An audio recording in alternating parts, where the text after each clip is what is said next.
is at the core of our business. We believe what we do matters. Every interaction, every transaction is another opportunity to bring Christ's values into the marketplace. If you're a technician who wants to be part of something bigger, or just looking for a new shop to bring your vehicle, we would love to meet you. We're Kelly's Automotive Service, where we service your vehicle, but take care of you.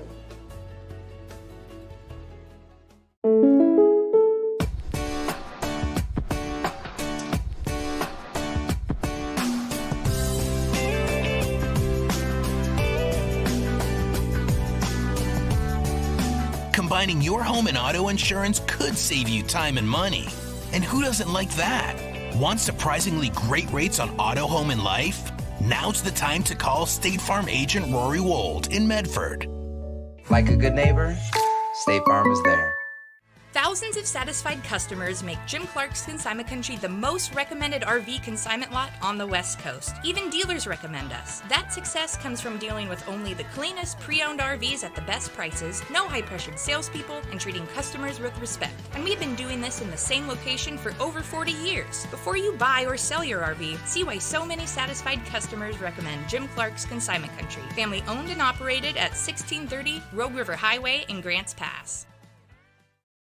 Our goal at the Dove is to glorify God and help our audience connect more closely with Him. Something else we do here at the Dove is help connect our audience with reliable businesses and vice versa. Some call it advertising. Here at the Dove, we call it outreach. Connecting businesses with people they can help and our audience with reliable businesses for the help they need.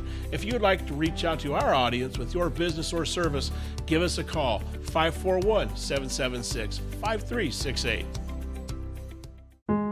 What happens when people hear an audio Bible in their own language for the very first time? I still remember an old man in the village. We just finished the Bible, we have it in audio. It's the story of Jesus Christ, the Son of God. Would you like to listen? And the old man, 94 years old, said, I have never heard of Jesus Christ, the Son of God. That day he did, that day he accepted Christ. Join me for the John Ankerberg Show weekdays at 4 o'clock right here on the Dove TV. It'll be encouraging and informative. You're watching the Dove TV, encouraging and informative for Monterey and the Central California coast. Seen on Channel 14 and these Dove TV affiliates.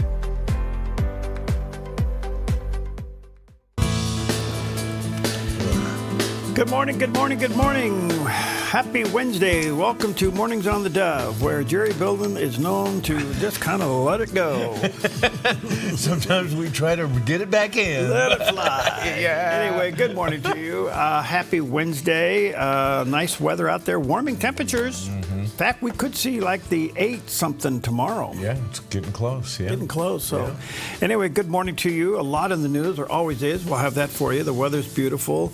Kind of crazy times, to say the least. And what do you got for today? Yeah, well, you know, it's interesting because as we look at the cost of living these days, food obviously is at one of the more expensive things, and obviously a lot of that comes from transportation. So, with that in mind, why do we waste so much food? You know, that is the million-dollar question. It really is, because it is Stop Food Waste Day. How do you do that? How do you do that? They say a third of the world's consumable waste is food. 30 to 40% of the food supply in our country is wasted. How much? Carolyn, 30 to 40% is wasted. See, I don't know. It's been one of my back of my brain thoughts. You know, I realize you have to put good through whatever date is on things. Well, see, now, I want to talk about that too. What do those dates mean? Use by or sell by. I mean, there are these dates that are stamped on, and it's like, okay, are these accurate? Do we have to? Am I gonna poison myself if I eat it past the good to date, or how's it work? And who sets it? How do you know if the manufacturer is setting it so you use it or throw it away and buy another one? Right. I don't know. See, I wish there was one thing about Costco I wish they would do. What? Is sell milk by the gallon, not 2 gallons. Or, you know. Yeah. Right. Because sometimes you don't get to the second one. Yeah. Before that date's on there. Right. I buy almond milk by the case. Yeah. By the case. Well, okay. Now, it's got a pretty good shelf life. You know, you keep it in the fridge. It is pretty good. But it's like anything else. There is a shelf life. But so what do we do with food that doesn't sell? Can it get to food access? You know what? There is a program that's going on right now, and I know somebody who's involved in it. I can't remember the name. I got to get the name of the group. And they go around to places like, big stores, Trader Joe's and such. In fact, Trader Joe's is one of their biggest pickups. And they go and they pick up the food that is near the expiration date. And then a lot of it goes back to Access, and a lot of it goes to other places as well. But yeah, there are active programs now where people are picking up extra food and making it available. So, it's always kind of bothered me about that. Right. Okay. So stop wasting your food. All right. It's the old thing too. Don't play with your food. It's one of the things I've heard more than once. Is I'm fighting a big salmon on the river, and one of my buddies from down on the shore says, "Jerry, quit playing with your food." Get that salmon in. Okay. Anyway, it's also, hey, what's up, Doc? It's National Bugs Bunny Day. Really? Yeah, and it commemorates the date the famous bunny first appeared in a short film in 1938. Bugs looks pretty good. Yeah. Yeah, he's a pretty old guy, but National Bugs Bunny Day. Mel Blanc. Mel Blanc, the man of 1,000 voices. And in fact, I saw a picture of him. He was doing, I think, he was on the Flintstones. He was one of the voices of the Flintstones, yes. And he was in an automobile accident, and he was in his hospital bed, and they brought the microphones in, and he was doing episodes of the Flintstones from the hospital. Gosh. Now, that's dedication. That's better than coming to work with a shattered leg. I don't know. You're doing good. You're doing good. Also, National Hairstylist Appreciation Day.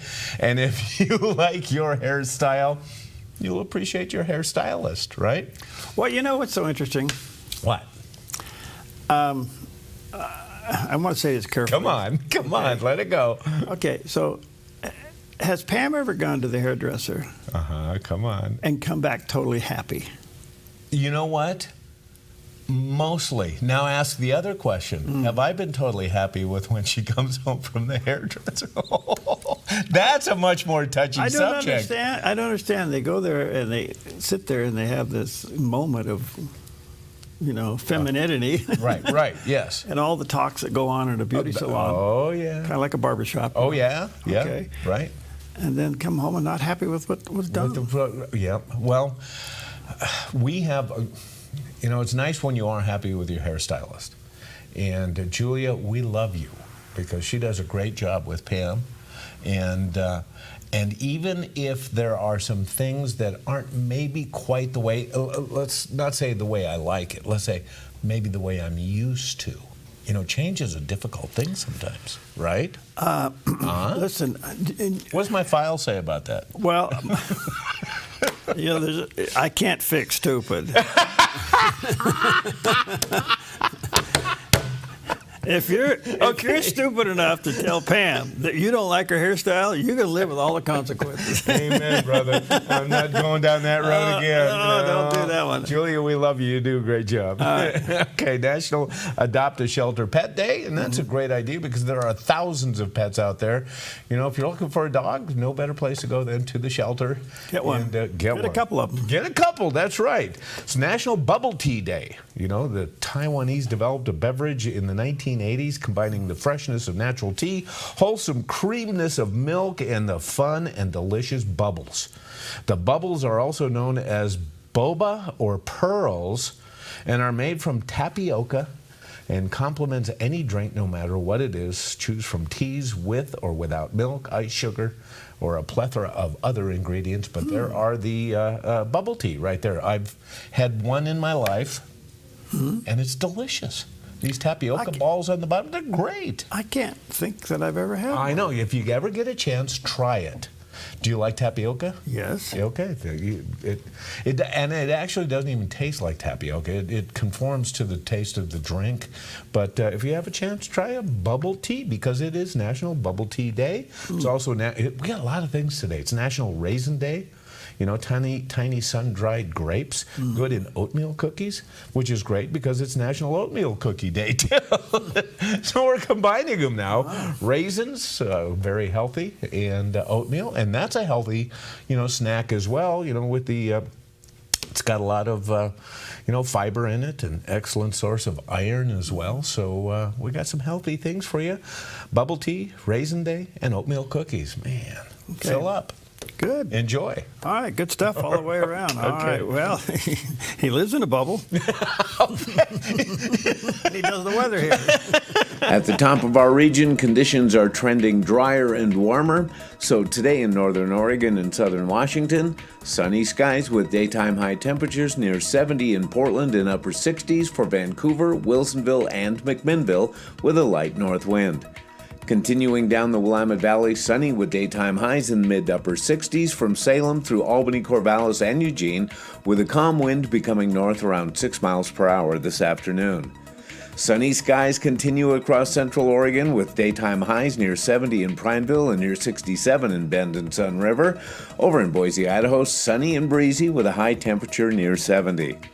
Sunny and breezy along the Oregon coast with daytime high temperatures in the low to mid-60s for Coos Bay and Port Orford, near 57 in Brookings and 61 in Crescent City, California.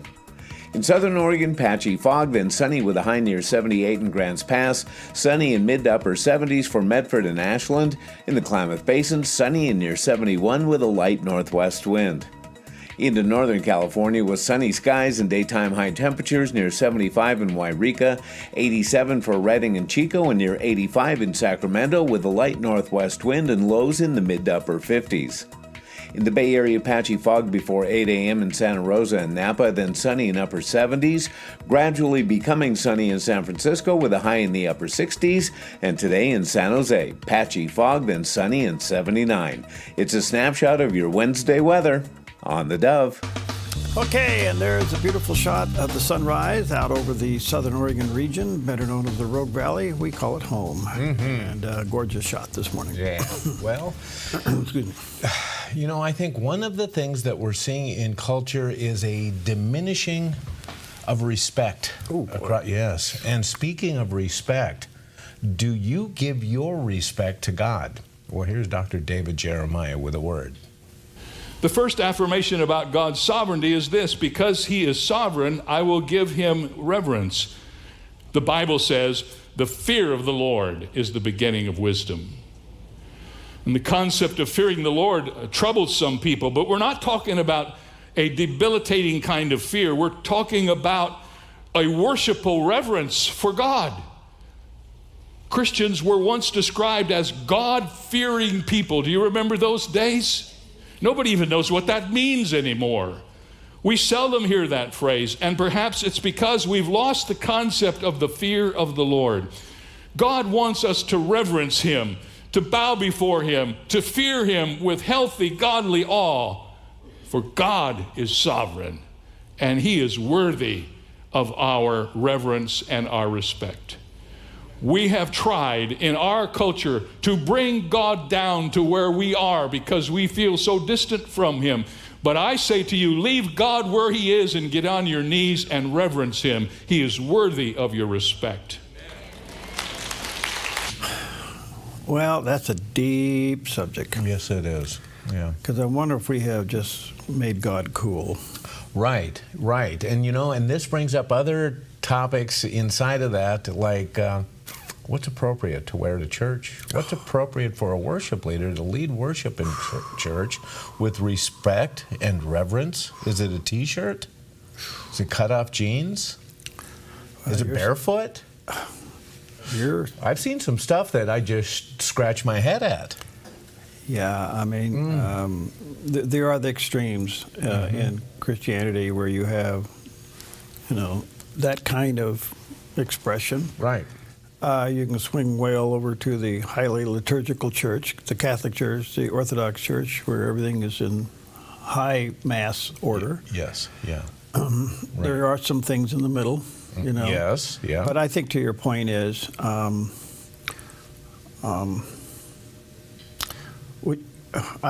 don't know. I think to the point is, are we losing respect of all kinds of things? Mm-hmm. I've watched people trivialize doing weddings these days, and I just, that of all things, that one really turns me off. Absolutely.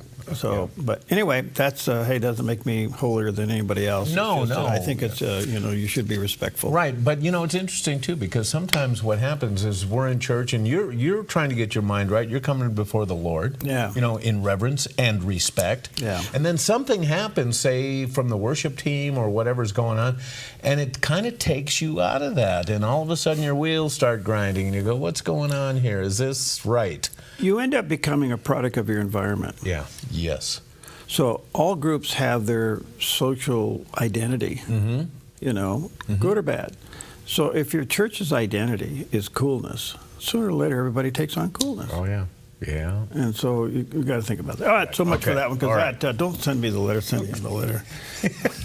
I won't even give you the address. Okay, there you go. All right, yesterday was an interesting day. Let's take a look at some of the top stories, and actually today as well. But yesterday was the 100th day of the Trump administration. And I think what you would expect overall, if you went across the dial yesterday and today, you're going to find those who like what he did, and then you got to find those that don't like what he did. In other words, it's a day like any other day, right? Yeah, it just said it was more pronounced yesterday. Right. And so, but in his speech yesterday, in his rally, he went after 57 reported hoaxes of the media. In his first 100 days. I didn't see that. Oh, great. So, to me, this is kind of interesting because has the media, up until President Trump, has the media ever been called out like he's called it out? No, and they are truly being exposed now. Okay, yes. and he called it fake news and all that. But he gets up in his speech and he names 57 purported hoaxes of what supposedly he has done. So I thought, well, this is kind of interesting because nobody goes after me. He was in another interview yesterday with ABC and told the guy right in the middle of the question, this is a stupid question. And he said, well, aren't you 100% guaranteed? And he said, nothing's 100%. He said, I'm not even sure we're going to finish this interview. So he is, I think he has single-handedly put the news media on defense. Yeah. And the interesting thing about the news media now, all branches of it are trying to find their identity of being trustworthy. Yeah. And it's a tough thing to do. Right. All right. The other story that perked out yesterday, so this is the opposite side. You have the president over in Michigan giving this big speech about his first 100 days. And he takes on just about everything and everybody, and he touts all of the things that he's done. Over in the Senate, Chuck Schumer calls for Democrats to do an all-night marathon against the president. And what does that mean? I guess you get up and give speeches. It goes on. So it's a speech out. Oh, okay. Okay, well, here's our own Senator Jeff Merkley giving his portion of the speech out against President Trump's first 100 days. Here's what he had to say.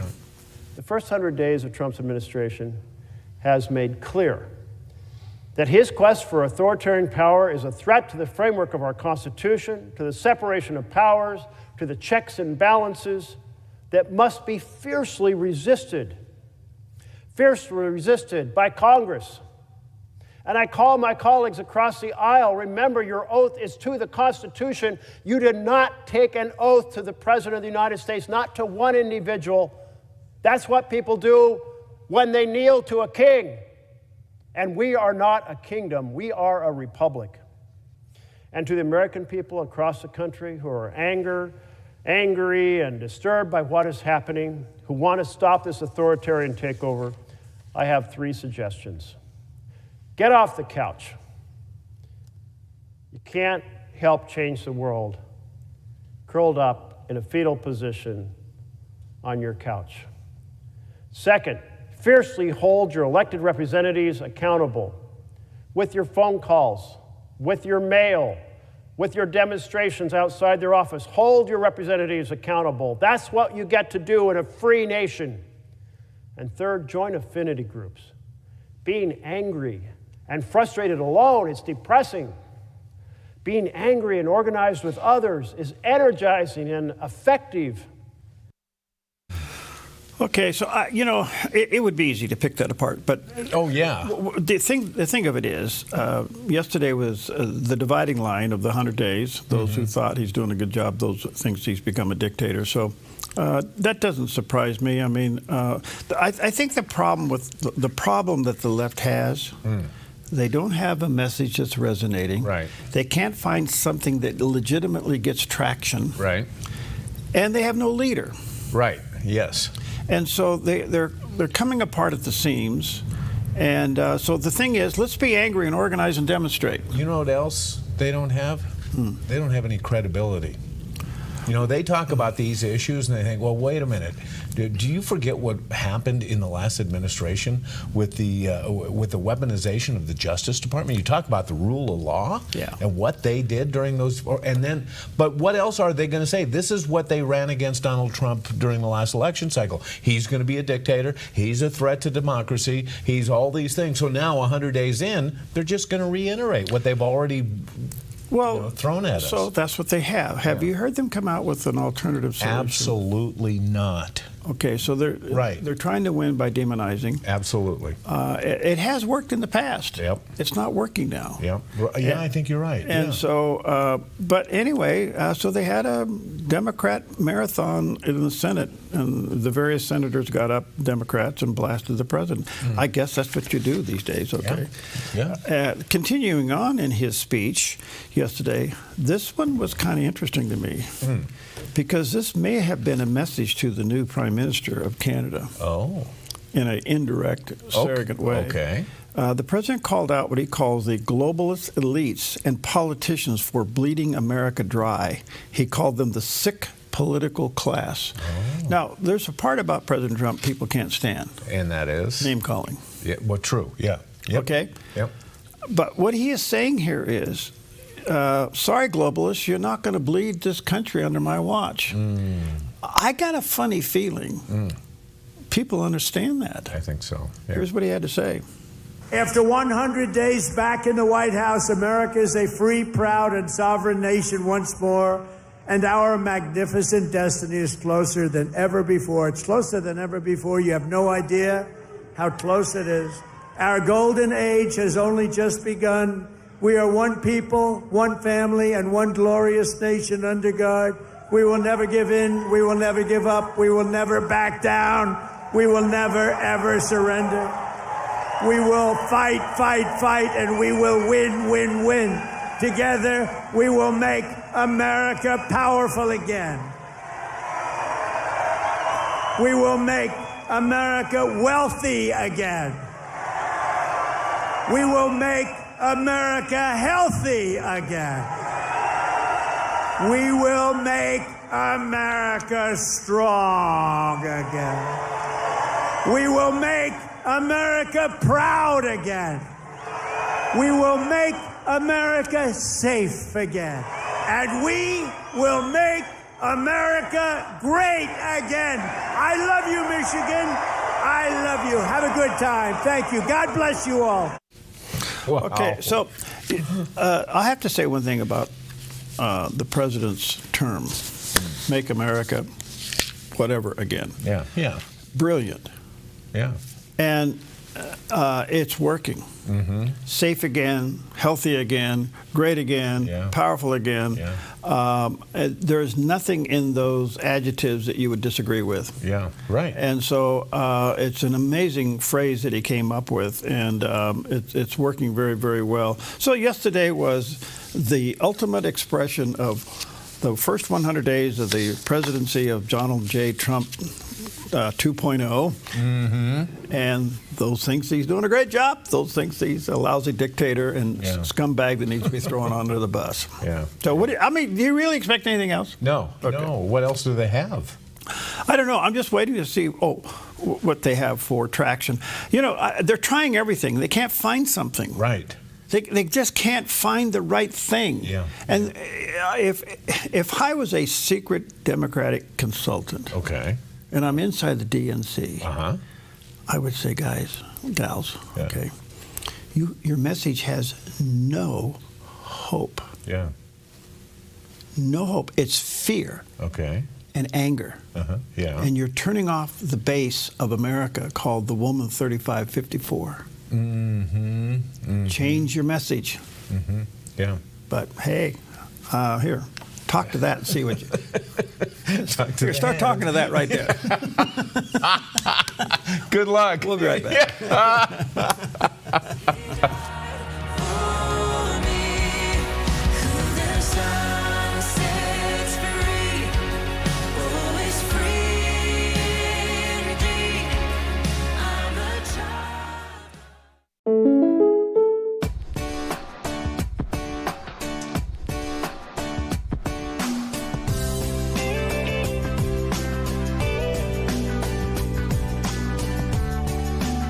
Finding your home and auto insurance could save you time and money. And who doesn't like that? Want surprisingly great rates on auto, home, and life? Now's the time to call State Farm agent Rory Wold in Medford. Like a good neighbor, State Farm is there. Stewardship begins with the knowledge that nothing belongs to us, but everything belongs to the Lord. This helps us to run a business not in the fear of lack, but in the assurance of His care and provision. Such a perspective eliminates the drive to sell and replaces it with a heart that says serve. This begins with serving our clients and coworkers with integrity and genuine care. That's why McKelly's is automotive service with a heart for God and treating others as we ourselves would want to be treated. Our promise is to never sell our clients anything we don't believe they need. Another is to do all we can to meet other needs, such as shuttle service and loaner cars, or taking the time to really listen, even at times praying with our customers. Sometimes this means sacrifice, going above and beyond. But that's why I work for Kelly's Automotive Service, honoring God while serving people with honesty and integrity. Hello, my name is Todd Friel, host of Wretched TV, seen right here on Dove TV. You say, wretched. Does this have something to do with cats and furballs? No, it doesn't. Instead, it's understanding we are wretched sinners in need of an amazing Savior.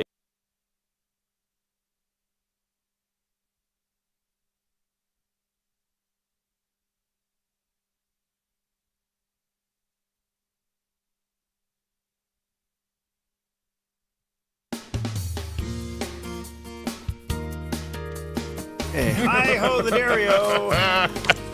Happy Wednesday to you. Yeah. Well, I just wanted to make some backyard news official. Okay. And that is Monday, the old Porter's restaurant did open officially as an old spaghetti factory. No kidding, it's it now did. open. Oh, right. And this is a Portland-based company, and I want to say thank you for coming in to Medford and investing. Mm-hmm. This is a great historic building. Yeah. And it was designated as a National Historic Landmark back in 1996. But if you've never been inside this building, you're really missing something. It's a real treat. But to see the spaghetti factory pick it up and take it over, I can't help but think this is going to be a huge success. So welcome, and thank you for investing in Southern Oregon. All right, a couple of other things. I want to remind our viewers and listeners, Mother's Day is coming up. We're giving away a most incredible basket of goodies. I mean, we got all kinds of things here, from organizers, 9 hours of work, organic elements, gift certificates, couple of tickets to the Wild Rogue Pro Rodeo. Oh, nice. Yeah. Yeah. We have a Gene Getz Bible. All right. We have some travel mugs from the Dove. We have Four Seasons $100 gift certificate.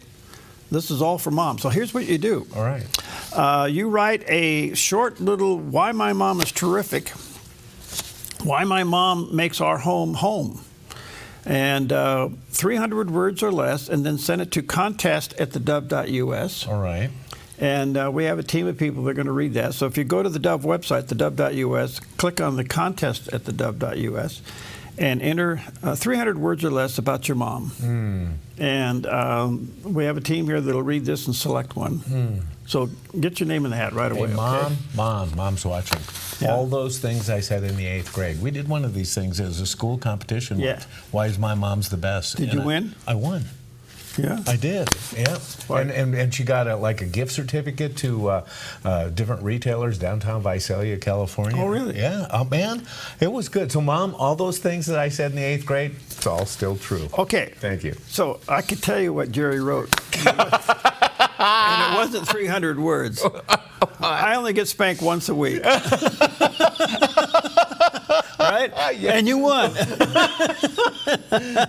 the truth comes out. Okay. All right. Now, I also want to recognize Alan. Do you remember when you and I were talking about erasers on pencils? Yeah. You know, and how sometimes you get pencils now they don't have any erasers on. Right, or it's like dirty and you erase it and it's worse than what you wrote. Yeah. Well, Alan was listening. He's one of our faithful listeners. And he sent you and I. Oh, no. Okay, he sent you and I. These are erasers at both ends. Oh, wow, really? And they'll work in your Bible and anything. No kidding. So which one you want? I'll take that one. Okay, give the pink one the pen. Yeah, I will. Okay, so if you look at this, it's got eraser at that end, and it's got eraser at that end. This is cool. Click eraser, non-abrasive eraser. Oh, this is wonderful. So I want to say to Alan, thank you. The problem is I'll probably wear these out by Friday. Thank you, Alan. I make a lot of mistakes, Alan. So I want to say thank you. So Alan sent us a couple of the full-time racers. Mm-hmm. So you kind of twist a little bit and it comes out. And all right. Okay, cool. So, all right, moving on. Let's, before we get canceled. Let's take a look at the satellite image. Yeah. Here's what's going on with the weather out there. Severe clear up and down the Pacific Northwest, and we're enjoying a few clouds here and there, but for the most part, it could bump into the low 80s tomorrow and then back down a little bit, but nice weather. Yeah, well, it's that time of year, swings both ways, and then it rains. Then it rains. And then it rains. Okay, well, there is a lot of, there has been anyway, a lot of canceling going on through the years, and especially if you post political views that are not accepted by some of the others. Well, an artist, a musical artist by the name of Winston Marshall, who played with the group Mumford & Sons, a Grammy Award-winning group, and they're very good. They're an English group, and he made some political comments online and got canceled. I mean, literally, they went after him. He had to quit the band. Really? He quit the band. He's a former lead guitarist for him. Quit the band, and now he's a podcaster. And guess what? He showed up in the White House press room yesterday in one of those coveted seats. Oh, yeah. They gave it to him, and he got to ask a question. What's he like, 300... I forget, millions, listening to him or something like that? I don't know what his numbers are, but he does have a following, and he did get into the press corps, into the White House press room, and he asked the press secretary a question about asylum for those in Great Britain who are being stifled and locked up for posting and for speaking political views that are not accepted. Let's take a listen in as he questions the press secretary. In Britain, we have had over a quarter of a million people issued non-crime hate incidents. As we speak, there are people in prison for quite literally reposting memes. We have extensive prison sentences and for tweets, social media posts, and general free speech issues.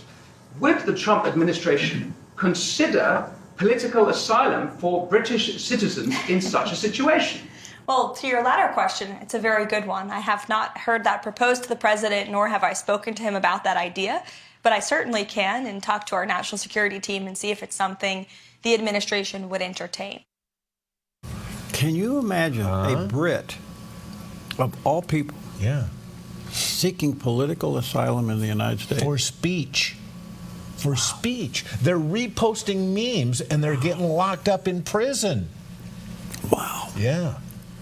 That could be the result of the coexistence of Sharia law with parliamentary law. Yeah. So, do you know what the speech is? I mean, is it? No, I don't know. I absolutely do not know what he posted. I remember the incident when it happened, but I'll dig a little deeper. Maybe we can find that by the next hour. But we know that the situation in Great Britain. I mean, if you stand across the street from an abortion clinic and you pray to yourself, you're going to jail. Yeah. I mean, this is ridiculous. Wow. Okay. Well, I'm not going to tell you what I'm thinking because I don't want to go to jail, but we'll be right back.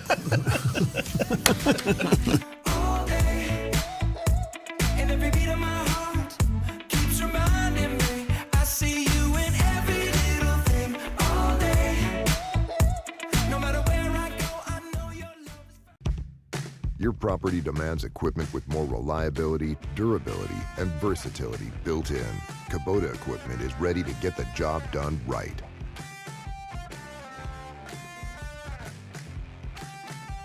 Welcome to Rise Direct Primary Care. Imagine a healthcare experience where you're known by name, cared for like family, and treated with compassion. How is that possible? With an affordable, flat monthly membership, you receive unlimited primary care and minor urgent care visits. No insurance needed. At Rise Direct Primary Care, we offer a friendly, affordable healthcare experience where you get a whole hour with your provider. Located in Central Medford and accessible by phone or text, we can typically get you in the same or next day. We prescribe urgent care medications directly from our office, saving you a trip and wait time at the pharmacy when you'd rather be at home getting better. Personalized medical care with a human touch. Rise Direct Primary Care is all about healing the sick with compassion and keeping the healthy healthy. Rise Direct Primary Care. We're here for you. Visit risehealthdpc.com or call or text us 541-827-8603. 541-827-8603.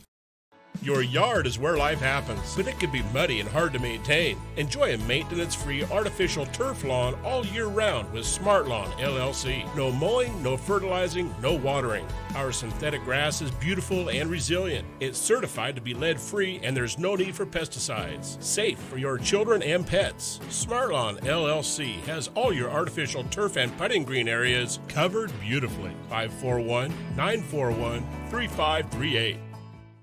If you enjoy the Dove, help spread the word. Tell someone who needs the love of Jesus about the Dove TV. If they can't receive a signal, the Dove streams worldwide on Roku and Apple TV, plus online at thedove.us. Spread the word. Happy Wednesday to you. And man, it's hard to believe tomorrow's May 1st, May Day. It is. Yeah. I didn't even think about it. Then Cinco de Mayo. And then Cinco de Mayo, that's right. Yeah, so that's...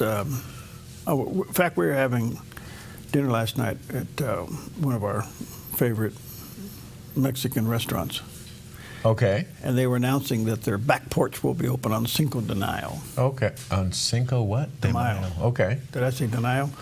Cinco de Mayo, the 5th of May. Cinco de Mayo. Well, it could be.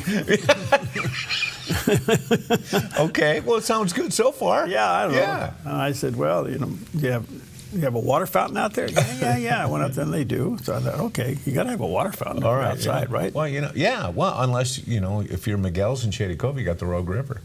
Oh, well, there you go. Yeah, off the back of their patio deck back there, there's the Rogue River coming by. So Miguel's, where's that? Miguel's, right on the river, right by the bridge. Oh. Right by the bridge. Oh, yeah, that's right. That's up there. That's okay. Shady Cove. Shady Cove. Okay, got it. Yeah. All right, good morning to you. So much for all that. Where'd that go? Sorry. Wow. Let's check in with CBN News Watch, get caught up. This is CBN News Watch. We have to begin this Wednesday in the Middle East, where Israel is beginning its commemoration of Memorial Day Wednesday evening. This year has a special meaning since more than 400 soldiers have fallen during the ongoing war with Hamas in Gaza and Hezbollah in Lebanon. CBN Middle East Bureau Chief Chris Mitchell brings us the story. He's reporting from Jerusalem. A siren wailed throughout Israel Wednesday evening to mark the beginning of Memorial Day, remembering the soldiers who gave their lives in Israel's wars and the victims of terrorist attacks. The opening ceremony took place at Jerusalem's Western Wall. Relatives and friends are coming to military cemeteries around the country to remember the fallen and comfort one another. A special collection of black and white photos unveiled this month show that from its founding in 1948, almost the entire population has been expected to take up arms to defend the country. Enemies have frequently launched wars to eliminate the Jewish state, and nearly 30,000 soldiers and others have died in battle or at the hands of terrorists. Their names are projected on the walls of Jerusalem's Old City, and their names are also read in this Hall of Remembrance. As seen by the brutal Hamas attack on October 7, 2023, terrorists consider even Israel's children and babies legitimate targets. As the war continues, IDF Chief of Staff Eyal Zamir said Israel will prevail. Our enemies have misjudged our response. So too has Hamas misjudged our determination to bring back the hostages and to defeat it. These two missions are intertwined. We will continue and intensify our efforts until both are achieved. Israel's President Isaac Herzog warned that internal strife is also a threat, and Israelis must stand together. This year, perhaps more than ever, the siren sound is also a true alarm, commanding us, unite and come together. Do not tear apart from within. Do not destroy our home. Immediately after Memorial Day, mourning turns into joy during Israel's 77th Independence Day. That same collection of black and white photos shows Israelis across the years celebrating their nation's birth 77 years ago. I want to continue our coverage now with Chris Mitchell. So, Chris, another siren sounded today there in Israel for Memorial Day. What is that experience like? Well, first of all, Ephraim, there's actually two different kinds of sirens here in Israel right now. One is for, like today, and the other is for a missile or rocket attack, perhaps from the Yemen and the Houthis. But we went out on the street like many Israelis, and the siren goes on for about 2 minutes. It really makes this day a national experience because the siren sounds all the way from the northern border to the southern border. It's very similar to what happened just last week on Holocaust Memorial Day. Cars stop, buses stop. You can actually see people on their balconies just standing in remembrance. It also seems a bit more personal here, Ephraim. Nearly everyone has to serve in the Army, and almost everyone knows someone who has fallen or been wounded in wars or different terror attacks, and perhaps even more poignant after October 7th, when the whole country has been mobilized to fight Hamas and Hezbollah. We know this day has long been significant, but does it have a deeper meaning for Israelis after the war against Hamas? Yeah, I believe it does, Ephraim, particularly after October 7th. Israel is at war, a very, very long war now, a year and a half. It affects everybody. I mean, whether it's a siren you may hear, from a missile from Yemen, or earlier, not so much anymore, but with Hezbollah or Hamas firing rockets and missiles. Almost everybody here knows somebody who fell in battle or has been wounded. So in Israel, since October 7th, has really been fighting for its survival. And it's also a much different Israel since October 7th. For example, who would have expected that a year and a half later, after October 7th, when it just seems such a dark time, and it was a dark time for Israel, but Hamas has been degraded almost nothing at what it was on October 7th, the same for Hezbollah. Also the Houthis in Yemen. And in the last year and a half, Iran has attacked twice with little impact here. And on the other hand, Israel has wiped out most of Iran's air defenses. And some people hope and pray that actually Iran's nuclear sites that are dedicated to the annihilation of Israel will be destroyed. And maybe we could be on the cusp of that attack. Wow. Okay, we'll keep an eye on it. Okay, good morning to you. Happy Wednesday. Do you like TV commercials? You know what? We grew up on TV commercials. These days, even streaming now, the streaming options that you're getting, a lot of the apps and a lot of the, like Hulu and some of the others, we still have, even though you're streaming, you're still getting commercials. So, especially as kids, we grew up on them, but, that wasn't always the case because although watching TV commercials has been part of our growing up, and especially toy commercials, the very first toy commercial targeting kids happened on this day in history. On April 30th, 1952, a curious little character made television history. Not a celebrity, but a potato. Mr. Potato Head, and he would start an advertising revolution.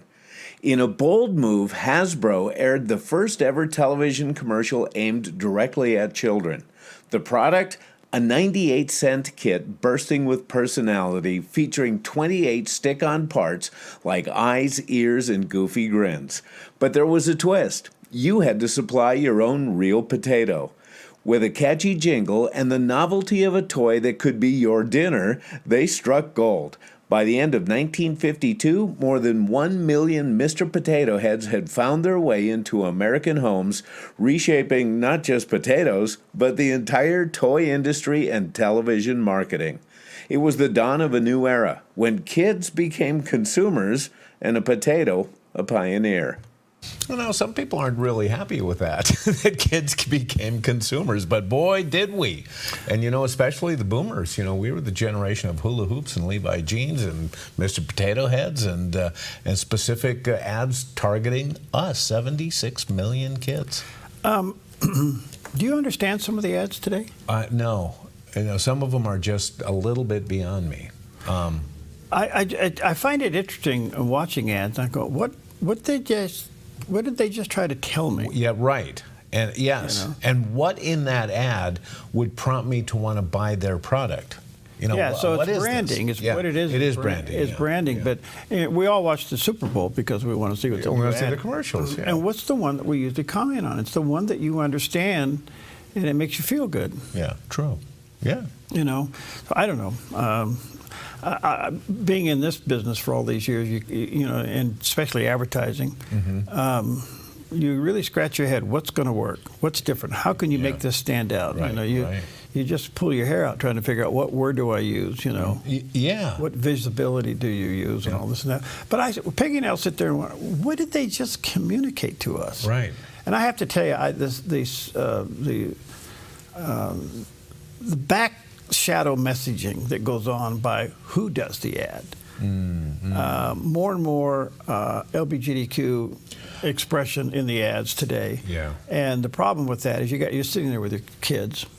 Right. And they've normalized a abnormal, sinful lifestyle. Yeah. Right in front of your face. Right. And with a product, and you kind of wonder, why is the product doing this? Why is the product allowing their branding to be imaged with this? It's just kind of a mystery. But anyway, I remember the Potato Head thing. Yeah. A lot of us grew up playing with Mr. Potato Head. And now, of course, we look at the advertising revolution that it triggered. Well, that's not done yet, because that advertising revolution continues to be triggered and now targeted. Because we're talking about Mr. Potato Head. I'll probably go sit down on my computer and a Potato Head ad will probably come up. Because AI's listening to us. Yeah, well, God bless AI. Oh, well. Kind of, sort of, maybe. All right, well, we love everything that Samaritan Purse does around the world, and they continue to do it literally around the world. But this time at the Copper Bluff there in Missouri, after a Class 3 tornado, they went in to help, and here's the story. I've been a volunteer with Samaritan's Purse since 2013, but a storm just actually hit my hometown of Poplar Bluff, which is where we are right now. We are standing in the sanctuary of what's left of our sanctuary, of our building from a F3 tornado that came through a week ago today. It had hit right above our house. It was something fierce. It was something fierce.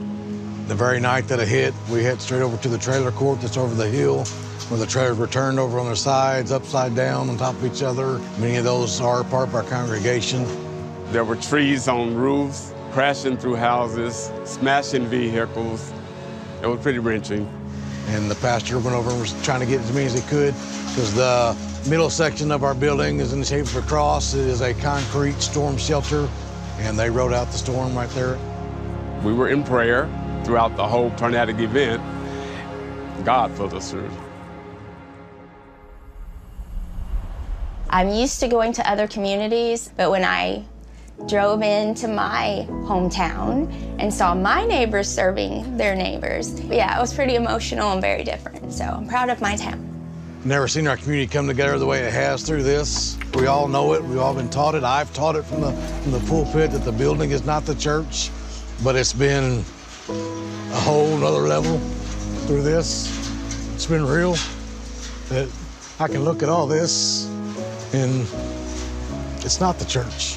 And it's because the church is the people and we're still doing church. It's just looking different right now. Dear Lord, we thank you for this day that you... I've heard over and over again in Samaritan's Purse, the most important part is the heart, right? Are you wanting to love people in the name of Jesus? And that's so important, and that's where you start. I'm seeing firsthand what Samaritan Purse is doing for my family and for our home and our property. It is well worth reaching out, volunteer, to offer any help that you can, anything. They're a great bunch of people, and they're God-sent. They are God-sent. It was great to have Samaritans first came in. They have been great. They come over yesterday, a crew of about 10 to 12. Organization is it. They're organized. They come in. They've done this before. Man, what a blessing to have them come in and help. It's wonderful to know that Samaritan's Purse is here. I know they serve well. I know they're committed, so I feel very confident in telling my neighbors and friends and family they're not going to leave till it's done. On behalf of my wife and I, our deepest thanks and gratitude for everything Samaritan Purse is doing for us. We give our heartfelt thanks. Well, that's what they do. Yeah. And they seem to be the first responders now to most major tragedies. Yeah. Somehow they get there before anybody else. And I think what we need to look at is giving them special, not only recognition, but special privileges to go ahead and do what God's called them to do. Mm-hmm. They far exceed what FEMA does. Yeah. And let them get in there and do it. And you know what else they don't do that FEMA obviously has done? They don't withhold care and services to people who may not believe the same way they do. No, this is God. Yes. On the ground. Yep. Maybe that ought to be their website. God on the ground. God on the ground. I like that. Yeah. God on the ground. Okay. Well, he is. Sometimes. Yeah. Yeah. All right, we'll be right back. All right.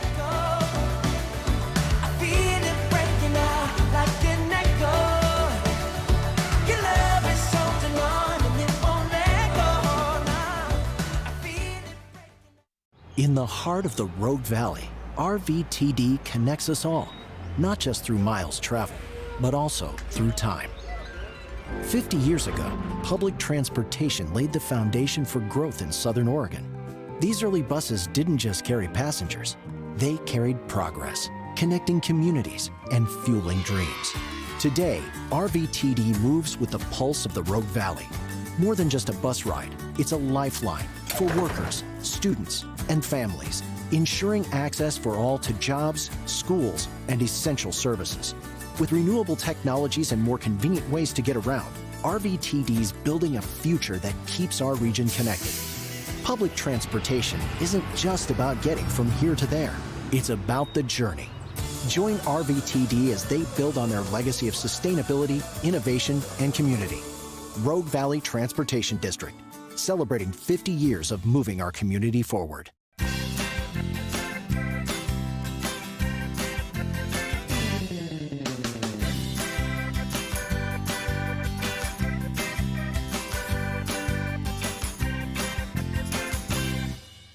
Hi, I'm the SOS Alarm guy, here to tell you about a great deal. SOS Alarm will not only beat any internet deal, but will install the system too. So burglars, beware. SOS Alarm for security and beyond. Clean water is essential to your good health. Ultra Pure Purified Water has been delivering purified, healthy drinking water to the Rogue Valley since 1995. Locally owned and family run, Ultra Pure Purified Water uses a multi-stage process ensuring your delivery of water is 99.8% pure, so your family stays hydrated and healthy. Online at ultrapurewaterinc.com or call 541-734-0828. 541-734-0828. Welcome back. 10 minutes before the hour on this beautiful Wednesday morning. Well, yesterday was the 100th day of the Trump administration. Kind of interesting. Mm-hmm. House Speaker Mike Johnson noted that in this past election, basically the voters in America voted for two things. They voted against inflation and for closing the border. Yeah, yeah. And the president probably has to be graded on those two things, and I think probably gets an A+ on the border. Yeah. And the inflation's still kind of up in the air. But in this clip, the speaker talks about what the administration, from his perspective, has done in the first 100 days. Nearly every public opinion survey found that voters in the last election were most concerned about two things. This is just one metric for consideration: inflation and the wide open border and the crisis that created. Look at this. On just these two issues, in 100 days, illegal crossings are at an all-time low, as Congressman Downing noted, and inflation is falling rapidly. President Biden often said that he had exhausted his executive authority. He told me that we needed new laws. He told me this many times himself. We had to stop the border crisis, but Congress has to act. I pleaded with President Biden, Do your job. Use your executive authority. He claimed he didn't have it. But as President Trump has just demonstrated, all we needed was a new president. We needed real leadership. We didn't need new laws. The Trump administration has stopped illegal border crossings. Congressman Downing said it well, 99.9% success rate. The border crisis is solved. More than 100,000 illegal aliens and gang members have been deported, and that makes Americans safer. They feel more secure again. Groups of migrants are actually stopping their journeys, and they are turning around. You know why? Because we've got a new sheriff in town. Due to President Trump's border policies, we now know again that deterrence works. On inflation, President Trump promised to rapidly drive down prices and make American goods affordable again. The Consumer Price Index beat expectations, actually dropped 0.1% in March. That is the first time that has happened since COVID, okay? Inflation is cooling. Energy prices are down, as we all know. Trillions of dollars in U.S. investments have been secured by the Trump administration. And again, we're just getting started. President Trump built the greatest economy in the history of the world in the first Trump administration.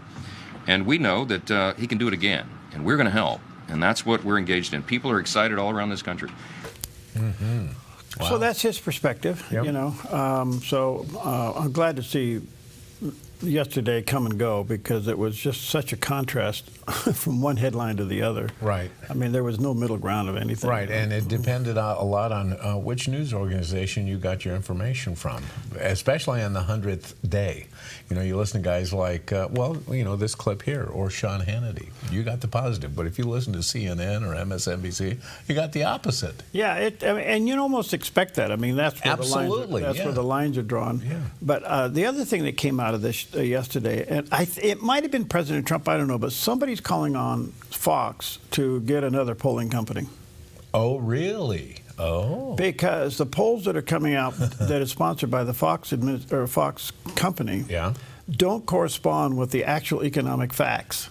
Oh, wow. I think it was the Treasury Secretary saying, look, these polls, they're push polls, and they are, which basically means they ask a question that suggests the answer that they want you to give. Right. So, and now, you know, we only like polls when they're in our favor. Well, you know, Kamala loved the polls coming into the election because they were all saying that her internal polling said she was going to win. Yeah. So they're so skewed. I just think that they're just mood swingers. That's all they are. Yeah, but you bring up a great point. Push polls. You got to be very, very leery of push polls. Yeah, if you've ever participated in a poll, you'll know exactly what kind of a poll it is if they are preceding the question with a comment. Yeah. Okay, which is to set you up. Yeah. Okay. Exactly. All right. Well, asteroids. Okay. From push poles to asteroids. Oh, maybe Let's hope we don't get impacted. But we know NASA tracks asteroids, and many of them pass relatively near the Earth. Some have hit the Earth, but now we're going to get a close-up look at one for the very first time. Check this out. NASA's Lucy space probe is on a 12-year journey to study Jupiter's Trojan and Main Belt asteroids. On its way, she passed within 600 miles of the asteroid Donald Johnson on April 20th. The bizarrely shaped gigantic object has been compared to a lumpy bowling pin by space watchers, with NASA describing it as looking like 2 ice cream cones, while others say it looks more like a peanut. The space rock is so large that Lucy couldn't capture its entirety in its first set of images beamed back to Earth. It'll take up to a week to download the remainder of the encounter data from the spacecraft, which should give a complete picture of the asteroid's overall shape. Donald Johnson is approximately 135 million miles from Earth. And I would love to know the rest of the story. Why did they name it Donald Johnson? Donald Johnson? How did they come up with that? I don't know. Oh, there goes Donald. It's 135 million miles away? Yeah. Oh, well. All right. Duck. And they got within 600 miles of it? Yeah, they're close. Yeah. Donald Johnson. Okay, well, that's great. 2 Corinthians 4, verses 8 and 9. This is a good one to take with you today. We are hard-pressed on every side, but not crushed, perplexed, but not in despair, persecuted, but not abandoned, struck down, but not destroyed. Yeah. You know, The righteous get knocked down, but they get up. Keep going.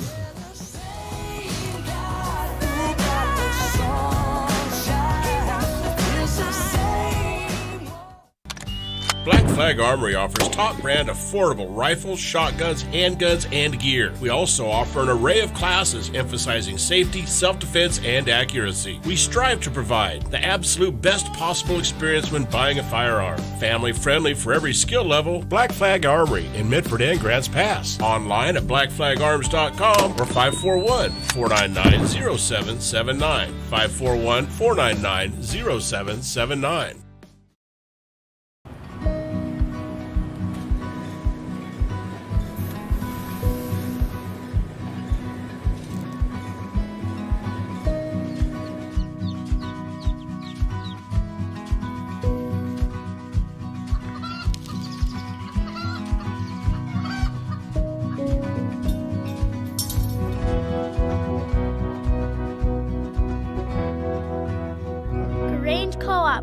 Big ideas grow.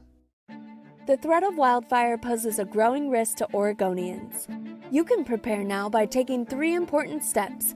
Create a home inventory, make copies of important financial records, and contact your insurance company to make sure you have the right amounts and types of home insurance coverage. Be wildfire ready by being insurance ready. Visit dfr.oregon.gov/prepare now to learn how. What if your next ride was more than just a ride? What if it was an epic adventure filled with unforgettable memories? At Panoramic Moto Tours, we take you beyond the ordinary, offering curated routes, privately guided with all the details handled. Our passion is to share the joy of riding incredible roads, exploring new sights and towns, and connecting with others and sharing our stories. Sound good to you? What are you waiting for? Let's create your custom tour, or join us on one of our upcoming tours. The Lost Coast and Trinity Alps, May 16th through the 19th, or the Oregon Coast and Cascades Tour, June 22nd through the 26th. Just click the Tours tab at panoramicmototours.com or call 541-622-3844. panoramicmototours.com. Your next adventure starts here.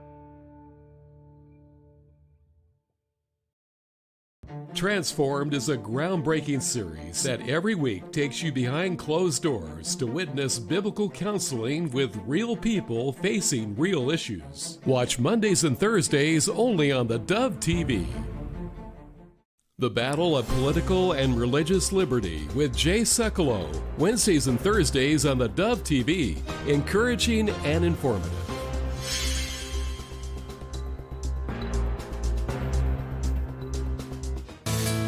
Hey, good morning, good morning, good morning. Happy Wednesday. Welcome to Mornings on the Dove, where Jerry Bilden is here, and that's all that really counts, broken leg and all. Yeah, we're not going anywhere either, are we? Yeah, we just sit. I hope I don't offend you, but I'm calling them sticks now. I can hear him getting out of the car. Click. That's how I come in. Click. Everybody hears me. I can't sneak up on anybody, including Pam. Yeah, there you go. Oh, man. Anyway, good morning. A lot going on in the news. Yesterday was the president's 100th day in office, and that was commemorated and cursed at the same time. Yes, indeed. I mean, it was pretty obvious it was going to be, Yeah, depending on the source. The likes and the don't likes. Yeah. That came off pretty much what you expected. Beautiful weather out there. Gosh, just gorgeous. And could hit somewhere in the 80s tomorrow in our backyard, so we look forward to that. Yeah. What's up? Well, it is Stop Food Waste Day. According to the USDA, Americans waste between 30 and 40% of our food supply. So when was the last time you went through your fridge and tried to throw away my soup? I'll never Talk about food waste. I'll never live that down. But it's true. We do, and I think a lot of it goes around. We've talked about this before about, the dates that are stamped on our food, sell by and best if used by. I just don't get it. Yeah, I don't either. So is that mandated by some health standard? I don't know. That's a great question. Who establishes the dates? Who puts a little date on there? And who establishes that this food group is good for this amount of time, and so here's the date that we're going to put on it? Have you ever looked in like your pantry or the cupboards and stuff and found stuff that are not only out of date, but years out of date? I have. Yeah. Yeah. Well, anyway, it's kind of. I'm wondering if the manufacturer puts that on there so that you use it quicker, and if you don't use it, you throw it out and get some more. That's a real good point. So my only complaint about Costco, I love everything about it. All right. But I do have one. I have two complaints actually. What? Okay. Number one is I wish they'd sell milk by the gallon instead of the 2 gallons. Mm-hmm. Okay. Because of that very issue. Right. Because if you're slow to use it, then the other. Yeah, we can't buy milk from Costco. You can't do it. It goes bad. Yeah, you can't. You can't. Right. And the other thing is that they put the chicken back in the plastic box. In the bags instead of, you want it back in the tray. Yeah, with the clear dome on top. Yeah, I'm with you. That bag thing is no good. Right. Okay, you guys heard that over there? And you know what? There was an article about it. People were up in arms about it. Well, it's not a good deal because you have to manhandle it to get it out and put it back in. The other one is you can take the lid off, cut what you want off, put the thing back on. It was easier to deal with. But you got to admit, it's still one of the best deals in town. It is a good deal. I'm not. I'm not complaining about that. But anyway, those are my two complaints about Costco. They're minor. Okay, well, what's up, Doc? It's National Bugs Bunny Day, and it commemorates the date that this famous bunny first appeared in a short film way back in 1938. So, really? Bugs, you look good, man. All right, doing well. The Bugs, man. Yeah, National Hairstylist Appreciation Day. Okay. And if your hairstylist does a good job, your appreciation level definitely goes up. Julia, we love you. Pam's hairstylist. She does a great job. Is she the one over here by? No, she's on the other side of town over here, kind of on the south. Okay. Or the south side, yeah. Okay. But anyway, she does a wonderful job. National. You changed your tune from the first hour. The first hour. Don't call the first hour on the subject. He was criticizing the way Pam's hair comes out. I've got enough trouble in life for you to bring up the first hour. That's okay. Are you kidding me? That's okay. Okay. I do counseling on the side. Oh, golly. Well, I'm going to need it. I won't charge you anything. Thank you so much. It's National Adopt a Shelter Pet Day. Okay. And if you've never adopted a shelter pet, now's the time to start. Some great animals waiting to find a home. And we've done it, and some of the smartest mutts I've ever gotten have been out of this shelter. That's what I call AKC neighborhood. That's right. There you go. Yeah. So do that. Also, National Bubble Tea Day. Back in the 1980s, the Taiwanese developed a beverage combining the freshness of natural tea, the wholesome creaminess of milk, and the fun and delicious bubbles. The bubbles, also known as baba or boba or pearls, are made from tapioca and complements any drink, no matter what it is. Choose from teas with or without milk, ice, sugar, and a plethora of other ingredients. But those bubbles, they're pretty good. If you've never had it, give it a try. I've never had one. Yeah, I don't know I don't even know where in the valley you can get bubble tea. Now, somebody out there might know. Some of the kiosks have them, like they may. Human Being or I don't know, but I've had it one time. I was with family down in California. And is it milky? Is it cold? It's kind of it's tea. You know, it's like a it's almost in a sense. Have you ever had Thai iced tea? Which is sweetened and flavored. Yeah, it's got some cream or milk in it. Similar to that with the tapioca bubbles in it. It's really good. And, you know, being you're getting a lot of those tapioca bubbles, it's much more filling than normal tea. So there you go. Have some bubble tea. And a couple things here. National Raisin Day. That's perfect. You know, little tiny sun-dried grapes. And it's good because they're good in oatmeal cookies because it's National Oatmeal Cookie Day, too. So enjoy your raisins in your oatmeals. And oatmeal cookies have been around since the 1800s. The cookies quickly became popular, and by the early 1900s, a recipe for the delicious treats appeared on containers of Quaker oats. Oatmeal cookies are also considered health food because they're an excellent source of iron and fiber. So have some health food, enjoy an oatmeal cookie, and those look delicious. All right. I love oatmeal cookies. Good stuff all the way around. All right. Speaking of bubbles, here's a guy that lives in one. At the top of our region, conditions are trending drier and warmer. So today in northern Oregon and southern Washington, sunny skies with daytime high temperatures near 70 in Portland and upper 60s for Vancouver, Wilsonville, and McMinnville with a light north wind. Continuing down the Willamette Valley, sunny with daytime highs in mid-upper 60s from Salem through Albany, Corvallis, and Eugene, with a calm wind becoming north around 6 miles per hour this afternoon.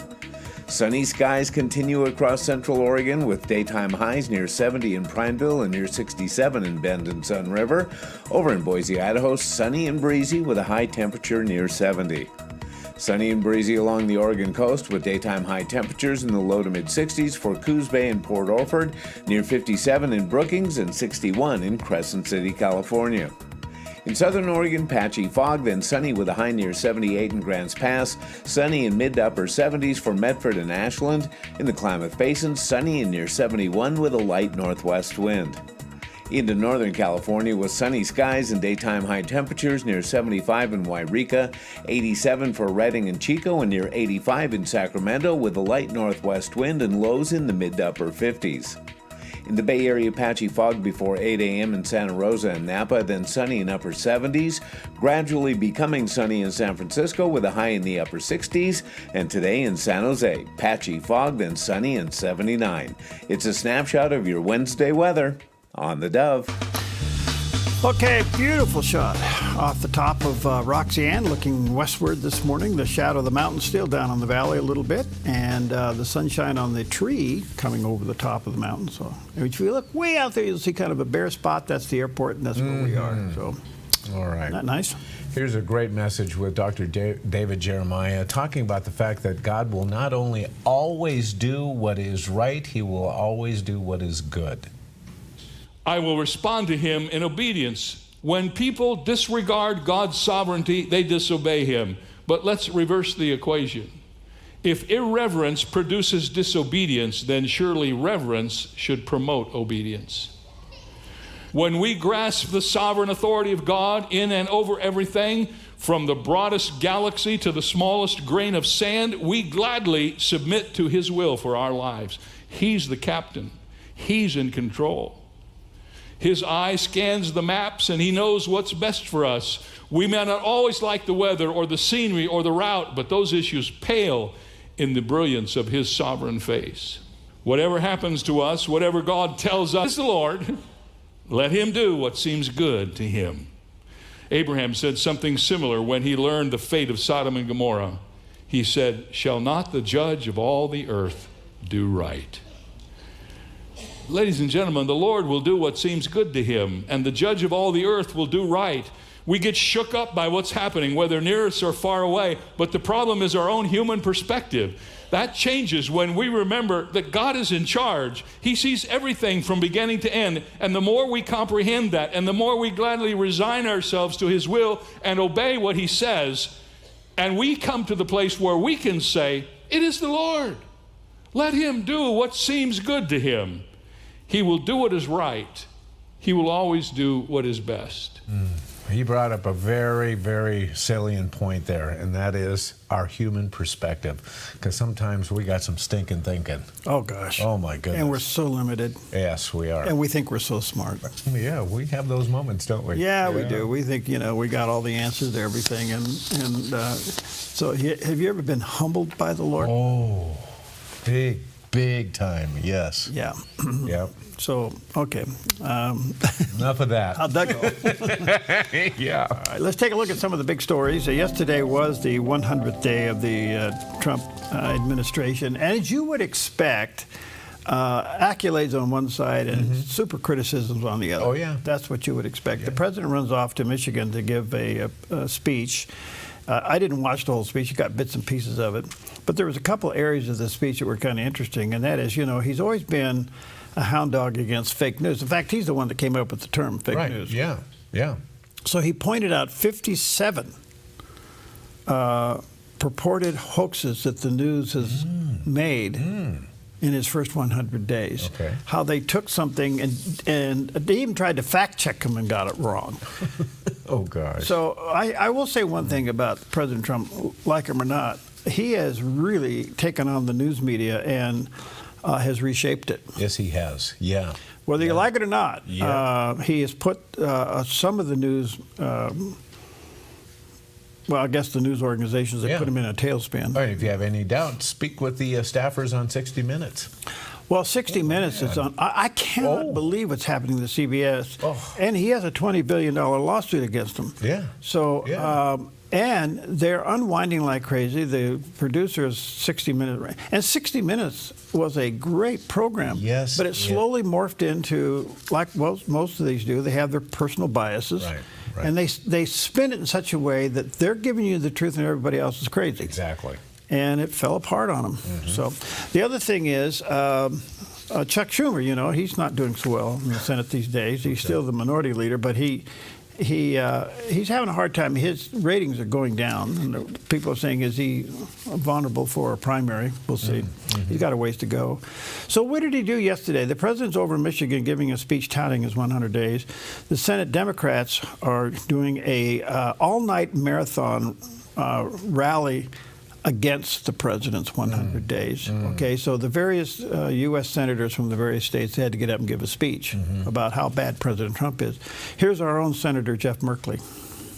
The first 100 days of Trump's administration has made clear that his quest for authoritarian power is a threat to the framework of our Constitution, to the separation of powers, to the checks and balances that must be fiercely resisted by Congress. And I call my colleagues across the aisle, remember your oath is to the Constitution. You did not take an oath to the President of the United States, not to one individual. That's what people do when they kneel to a king. And we are not a kingdom, we are a republic. And to the American people across the country who are angry and disturbed by what is happening, who want to stop this authoritarian takeover, I have 3 suggestions. Get off the couch. You can't help change the world curled up in a fetal position on your couch. Second, fiercely hold your elected representatives accountable with your phone calls, with your mail, with your demonstrations outside their office. Hold your representatives accountable. That's what you get to do in a free nation. And third, join affinity groups. Being angry and frustrated alone is depressing. Being angry and organized with others is energizing and effective. So it's a message of anger, huh? Well, look, it would be easy to criticize this speech, but I think what's going on here, obviously, the left thinks this 100 days has been a disaster. The right thinks it's been a success. Okay.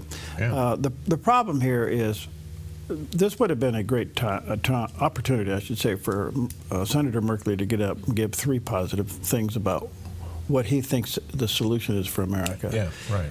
They have no message. Right. They have no leader. And they are selling fear.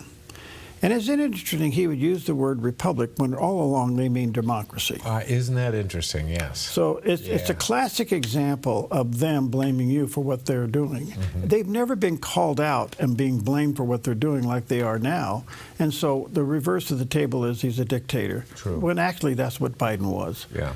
So, I mean, you can pick this apart all day long. But, hey, the left called for an all-night speech-a-thon on the Senate floor. Yeah. I wonder what it got them. Have they reflected on their own poll numbers recently? You know, like 21% approval rating of the Democrat Party. I mean, do they ever self-examine? I don't know. I think, look, let's just back up a little bit. Let me encourage our listeners and viewers, keep this in perspective. Slowly and prayerfully go read Romans 1. Okay. Slowly and prayerfully read the first chapter of Romans. It explains it. Okay. All right. You can't make sense of nonsense. And God is constantly reaching out to them. And then God says, enough, and lets them go. Okay? When you're trying to condone sin and you're trying to blaspheme nature and nature's God, you're not going to have a good day and you're not going to have a good life. Yeah. So just read Romans 1 and it puts all this into perspective. Okay. Well, in the meantime, the president's over in Michigan. He's given his speech, but he created he coined a new phrase: the sick political class. And basically, he was trying to describe the globalist elites, which is the new leader of Canada. Oh, yeah, right. So here's a little bit of his speech that is the opposite of what you just heard from Senator Merkley. So this is the contrast. You know, one hates, one likes. Okay, but here's what he had to say. After 100 days back in the White House, America is a free, proud, and sovereign nation once more, and our magnificent destiny is closer than ever before. It's closer than ever before. You have no idea how close it is. Our golden age has only just begun. We are one people, one family, and one glorious nation under God. We will never give in. We will never give up. We will never back down. We will never, ever surrender. We will fight, fight, fight, and we will win, win, win. Together, we will make America powerful again. We will make America wealthy again. We will make America healthy again. We will make America strong again. We will make America proud again. We will make America safe again. And we will make America great again. I love you, Michigan. I love you. Have a good time. Thank you. God bless you all. Okay, the term "make America," whatever again, is really one of the best political phrases ever. Oh my goodness! And he's capitalized on that, and it resonates. But there's a couple words in there: safe, powerful, healthy. Those are all things. Those are all key words. Right. And so, one other quick story: as you know, the FBI took Milwaukee County Circuit Judge Hannah Dugan into custody for harboring illegal aliens. And apparently this charge is going to really be bad. So they took her into custody. They arrested her for harboring individuals to prevent discovery and obstructing justice. Okay, so this is a sitting court judge. Yeah, in handcuffs. I like. Okay, so the Wisconsin Supreme Court stepped in yesterday. Oh. And suspended her. Oh. So they have temporarily prohibited her from exercising the powers of the circuit court judge in the state of Wisconsin effective the date of the order until further order of the court. So she has been suspended too. This is really something. Yeah, it really is. And I don't know. I think everybody knew that our country had problems. I don't think we knew that the problems was this deep. Yeah. And I don't think we had any idea how successful liberals were in infiltrating all areas of government.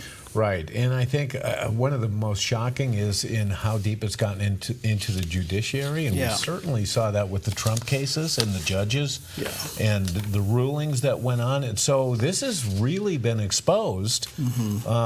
Can it be corrected? Well, these injunctions from district courts ruining the office of the executive branch, the Supreme Court has to step in. They will be forced to do something about this. We are in a judicial crisis because of this.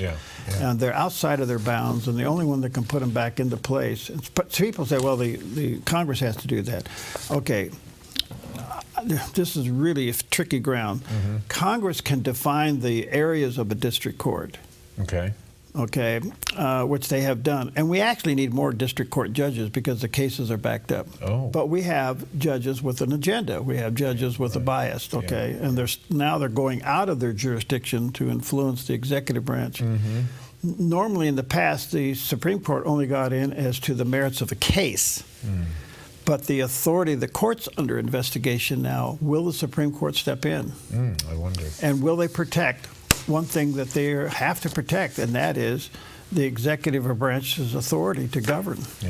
We'll see.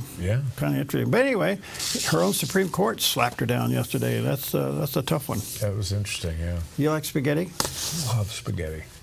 Yeah. Do you like it really hot or meaty? No. I just like traditional spaghetti, whether it's meatballs or, ground meat in the sauce. I like it all. I like it all. I have a suggestion for you. Tell me. We'll be right back. Okay.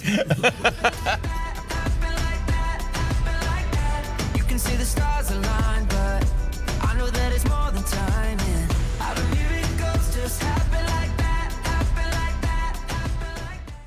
Since 1987, Four Seasons Nursery has been the gold standard in the green industry here in Southern Oregon. Tim Elbert and his friendly staff continue to offer the best plants and most accurate knowledge to create your dream landscape. At Four Seasons Nursery on Crater Lake Avenue, you can let your imagination run wild with a huge selection of all things plant and gardening for both inside and outside beautification. Whether it's a flower for your window seal, one of our beautifully renowned signature hanging baskets, or a complete landscape design for your entire property, Four Seasons Nursery can help you every step of the way with design services, workshops, and more. Let your imagination run wild as you immerse yourself in their nursery filled with beauty that knows no bounds. Four Seasons Nursery, 5736 Crater Lake Avenue, 5736 Crater Lake Avenue, 1/2 mile north of Vilas Road, 541-779-5603, 541-779-5603. Thousands of satisfied customers make Jim Clark's Consignment Country the most recommended RV consignment lot on the West Coast. Even dealers recommend us. That success comes from dealing with only the cleanest pre-owned RVs at the best prices, no high-pressured salespeople, and treating customers with respect. And we've been doing this in the same location for over 40 years. Before you buy or sell your RV, see why so many satisfied customers recommend Jim Clark's Consignment Country. Family owned and operated at 1630 Rogue River Highway in Grants Pass. The Dove is touching lives across our network and around the world. Thank you for all you do to put the truth of God and the gospel out on the airwaves. You've helped me and encouraged me a lot in the last few years. And Perry, thank you for the amazing interviews on Focus Today. Thank you for your hope and inspiration. Let us know if the Dove has touched your life. The Dove TV, encouraging and informative. Support the Dove at thedove.us. Hi, welcome back. Well, the reason I brought up spaghetti is because it's been talked about and it has now happened. The old spaghetti factory has taken over the old Porter's restaurant in downtown Medford, which is the original train station. Yeah. And this is an iconic building. It went on the National Historic Landmark Registry in 1996. It is a terrific building. If you've never been in this, you're really missing it. It's just so iconic when you go in there. Yeah. But the Oregon-based old spaghetti factory came in and did the Italian-style spaghetti. Yeah. So here you go. That looks wonderful. So they have quite a selective menu, but if you're just looking for good old-fashioned spaghetti, there you go. Yeah. So I guess you can get it with the meatballs or the meat sauce, whatever you want to do. All right. Well, okay. I'm going to give it a try. You know, we were all sad when Porter's closed. Yeah. It is an iconic building. Beautiful. Great place to go in there. So I'm glad it is. Yeah. It's getting used. Okay. So the other thing I want to remind you is Mother's Day is coming up. For those of you who are forgetting about that, don't do that. Don't do that. May 13th. So anyway, we're doing something special here at the Dove, and that is send us a little bit of a story why your mom makes your home a home. All right. And get it to us, 300 words or less. Send it to us at contest@thedove.us. Okay, so you can go to the Dove website, click on contest, or just go to the contest at thedove.us. Send us the little essay, I guess, of why your mom makes your home a home. And we'll be reading those. We have a team of people who will be reading them. And here's what your mom could win. This is pretty, man, this. Okay. Where did they come up with all this stuff? Four Seasons Nursery Certificate for hanging baskets and all that beautiful stuff. Yeah. A rogue organizer will come in to your house and help you organize that room you can't get put back together. They're going to give you 9 hours free. You have one of those rooms? Right now it's my bedroom. Okay. You should see the stuff that's strewn about. I didn't realize this was a big deal, but now I actually have shows of people doing this. Yeah. I know. Organic Elements, gift certificate. 4 tickets to the Wild Rogue Pro Rodeo coming up May 15th and the 17th. All right. So I take Mom, put her in her boots, and take her out there. No, you're not putting your mom on the bull. No. Okay. All right. We have a Gene Getz Essential Study Bible. We're giving you, and 2 some of the Dove travel mugs. So go to the Dove, contest at thedove.us and get a thing in there about how great your mom is. By the way, and I want to say again, thank you to Alan, because you and I were talking about the need for racers and how some people don't even use them anymore. That was a big topic for us. It was. And I still use pencils with razors on them. Me too. Okay. Yeah. So Alan sent you and I a set of, these are erasers at both ends. Yeah. These are cool, man. Yeah, I guess they'll even work on your Bible and everything. A non-abrasive eraser? Yeah. And it won't tear paper, it says. Okay, so the only thing I can say, Alan, that also is an admission you realize we make mistakes. We make mistakes. Boy, do we ever. All right, there we go. I appreciate it. Let's take a look at Wall Street for this, what is today, Wednesday. Thank you, Preston, over there at the Smartline guy. He's the guy. Ooh, the Dow's not having a good day. Whoa. Maybe they didn't like the first 100 Whoa, yeah. Oh. The Dow doesn't like it. It's down 725. The Nas is off 483, and the S&P down 109. Whoa, what is that? Was that the 100 days, or is that something going on in the Middle East? I don't know. That pushed gold down a few pennies, 33.22. Silver's off $1, 32.81.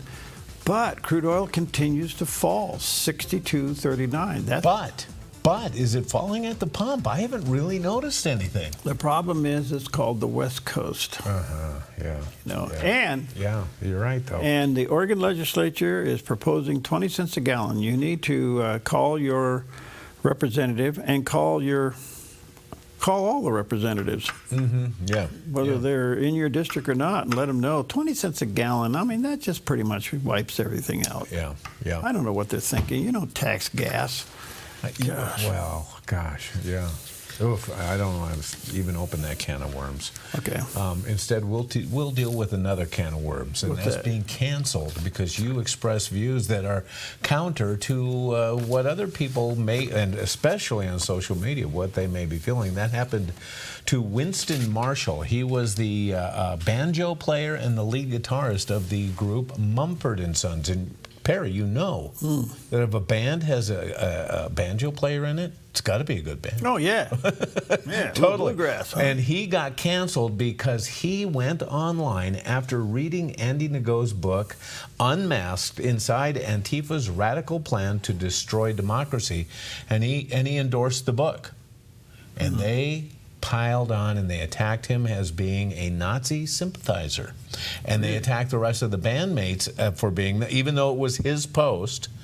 And he had to temporarily leave the band, and then he had to permanently leave the band. Now, he was accused of being a Nazi sympathizer in spite of the fact that in his family tree, he had 13 family members who were killed during the Holocaust in Germany.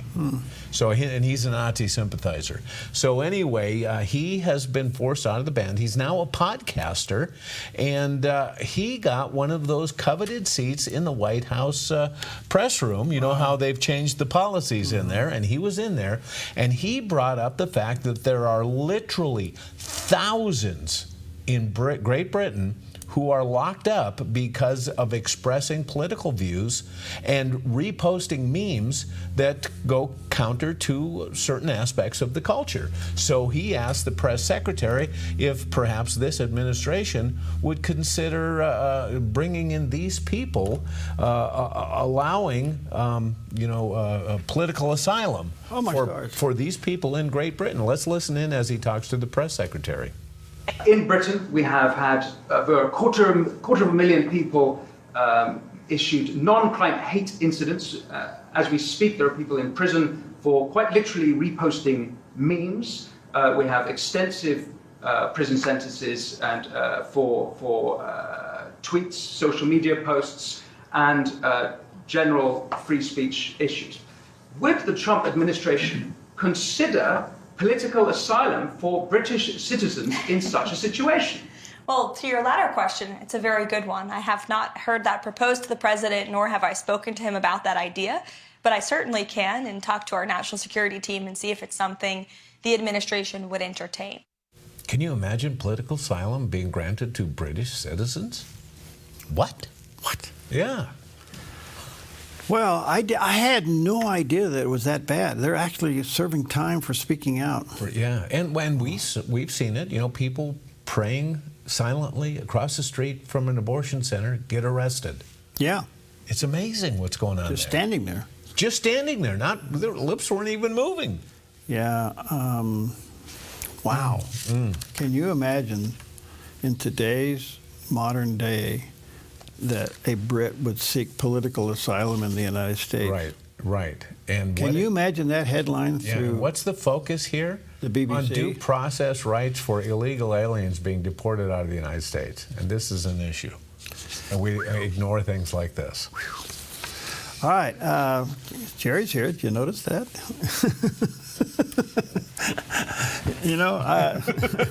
I know I'm propped up, aren't I? Yeah, I got it. From the waist up, you're pretty active there. Hey. Be right back.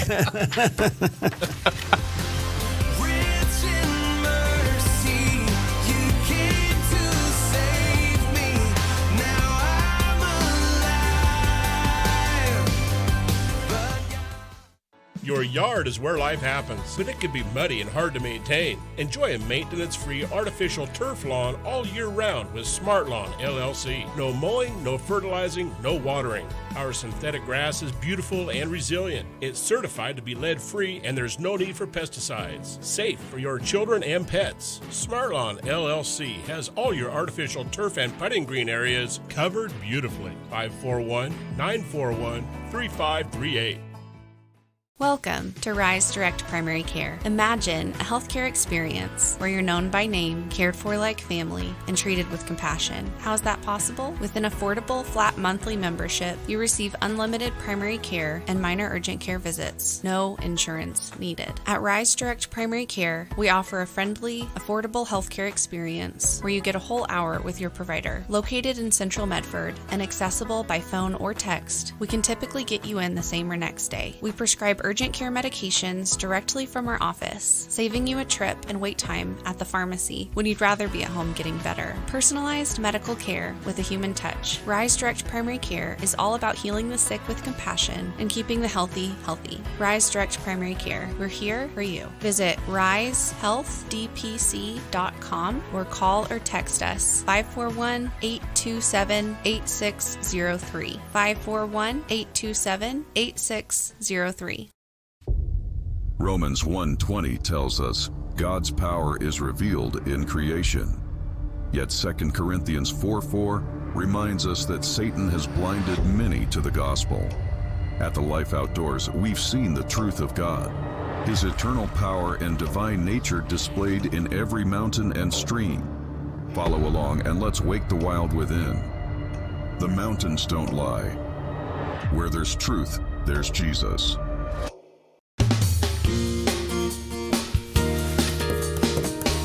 Welcome back. 26 minutes before the hour. A lot going on in the Middle East, in addition to everything else going around the world. So let's check in with CBN News Watch and get caught up. This is CBN News Watch. We have to begin this Wednesday in the Middle East, where Israel is beginning its commemoration of Memorial Day Wednesday evening. This year has a special meaning since more than 400 soldiers have fallen during the ongoing war with Hamas in Gaza and Hezbollah in Lebanon. CBN Middle East Bureau Chief Chris Mitchell brings us the story. He's reporting from Jerusalem. A siren wailed throughout Israel Wednesday evening to mark the beginning of Memorial Day, remembering the soldiers who gave their lives in Israel's wars and the victims of terrorist attacks. The opening ceremony took place at Jerusalem's Western Wall. Relatives and friends are coming to military cemeteries around the country to remember the fallen and comfort one another.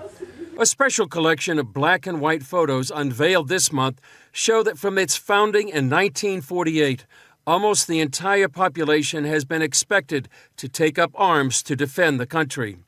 Enemies have frequently launched wars to eliminate the Jewish state, and nearly 30,000 soldiers and others have died in battle or at the hands of terrorists. Their names are projected on the walls of Jerusalem's Old City, and their names are also read in this Hall of Remembrance. As seen by the brutal Hamas attack on October 7, 2023, terrorists consider even Israel's children and babies legitimate targets. As the war continues, IDF Chief of Staff Eyal Zamir said Israel will prevail. Our enemies have misjudged our response. So too has Hamas misjudged our determination to bring back the hostages and to defeat it. These two missions are intertwined.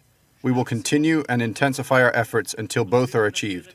Israel's President Isaac Herzog warned that internal strife is also a threat, and Israelis must stand together. This year, perhaps more than ever, the siren sound is also a true alarm, commanding us, unite and come together. Do not tear apart from within. Do not destroy our home. Immediately after Memorial Day, mourning turns into joy during Israel's 77th Independence Day.